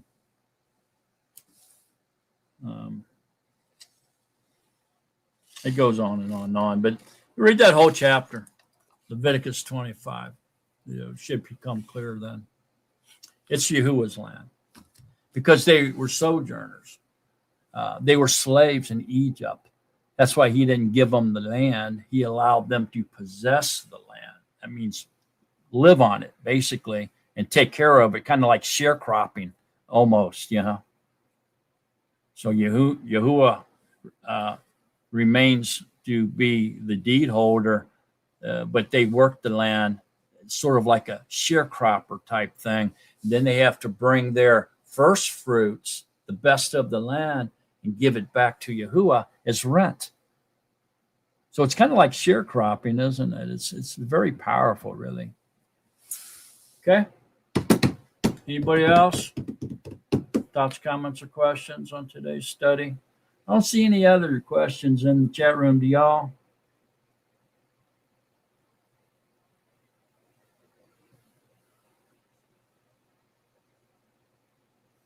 I don't see any more questions in the chat room. How about any more questions, comments, thoughts? Anything at all about last night's study? It was an extremely powerful study, man. I mean, I was so into Ruach, I couldn't believe it. Well, Yahuwah was pouring it on last night. If you missed last night's study, I strongly urge you to go and watch it today while you're resting on the rest of the Shabbat. Don't forget, it's still a Shabbat until evening. Shabbat doesn't end when we get off of here. You got to continue to keep the Shabbat until evening.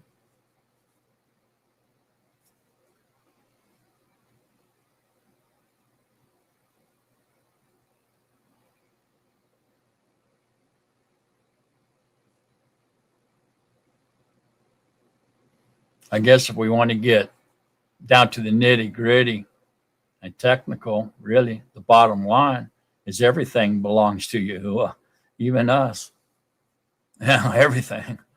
We don't know nothing. If you don't believe that, well, when you die, you ain't gonna take nothing with you. You know what I mean? It remains in Yahuwah's possession to give to whoever he wants the next steward to be. What happens when people fight over other possessions when people pass away? Nothing good comes out of it. Yahuwah don't go for it. He doesn't go for that nonsense. Everything's Yahuwah's. Even the devil is Yahuwah's property.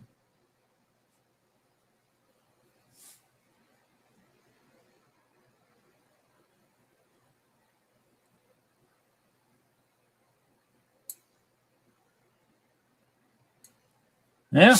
Thoughts, comments, questions? Anybody at all? No? Okay. Well, I guess we're going to get out of here then. Let's see. Chance. How about taking us out of here with the priestly blessing? Sure. Let me know when you're ready. We're ready when you're ready. Shema O Yashrael, Yahuwah, block you and keep you. Yahuwah make his face shine upon you and show favor to you. Yahuwah lift up his face upon you and give to you peace. Amen. Shalom. Baruch haba b'shem. Hallelujah. Hallelujah. Baruch haba b'shem Yahuwah. Baruch haba b'shem. Mark needs his microphone on. Mark needs his microphone. There you go. Oh, hello. We need to hear him praise. Hallelujah. I just saying Barak Haba B'Shem Yahuwah. Yeah, thanks for coming on, Mark, man. It was a pleasure. Thank you. Thank you for having me.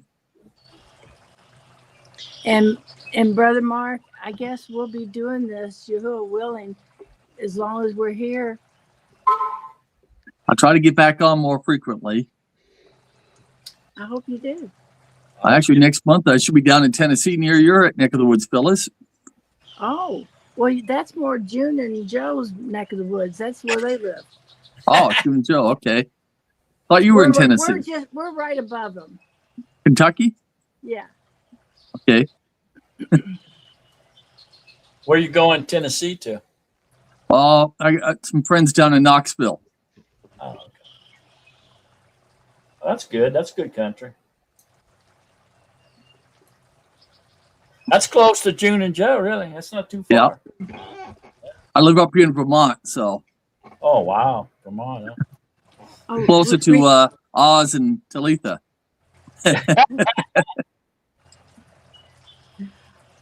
Keep June in your prayers. Her mom has fluid on her heart and fluid in her lungs. Oh, that's not good. No. So, but we know who's in charge.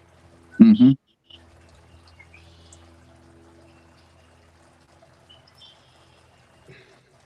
Well, I love you all, brothers and sisters. Shabbat shalom. Thank you, Mark. Thank you, Hallelujah. Mark. Shalom. Hallelujah. Thank you, Hallelujah. Sandra. Lord. Yes. Praise Yahushua. Yep. Love you all. Shabbat shalom. Hallelujah. Yahusha. Stay blessed. Keep the Shabbat. Don't forget. We will. About another 4 hours up here. About Okay. 5.5 for me. Yep. Don't mind me. I'm looking for something. Sorry. I was still looking, trying to find where that microphone button is. I just don't have one. That's weird. I'm trying to find out why I don't have a picture. You don't have a picture? Yeah, no, I don't. I used to have a picture, but now I don't anymore. Oh, you mean when you click off, you mean? Yeah. I forgot how to do that. I think you click on your name. You click on your name or your right I click have- on your name or I something. have to put my name in. I have to put my name in every time. And oh well, I'll talk to y'all later. Bye bye. All right. Have a Yeah, good one. too See you hard. next Shabbat. Okay, Mark. Yep. Take care now. Bye-bye.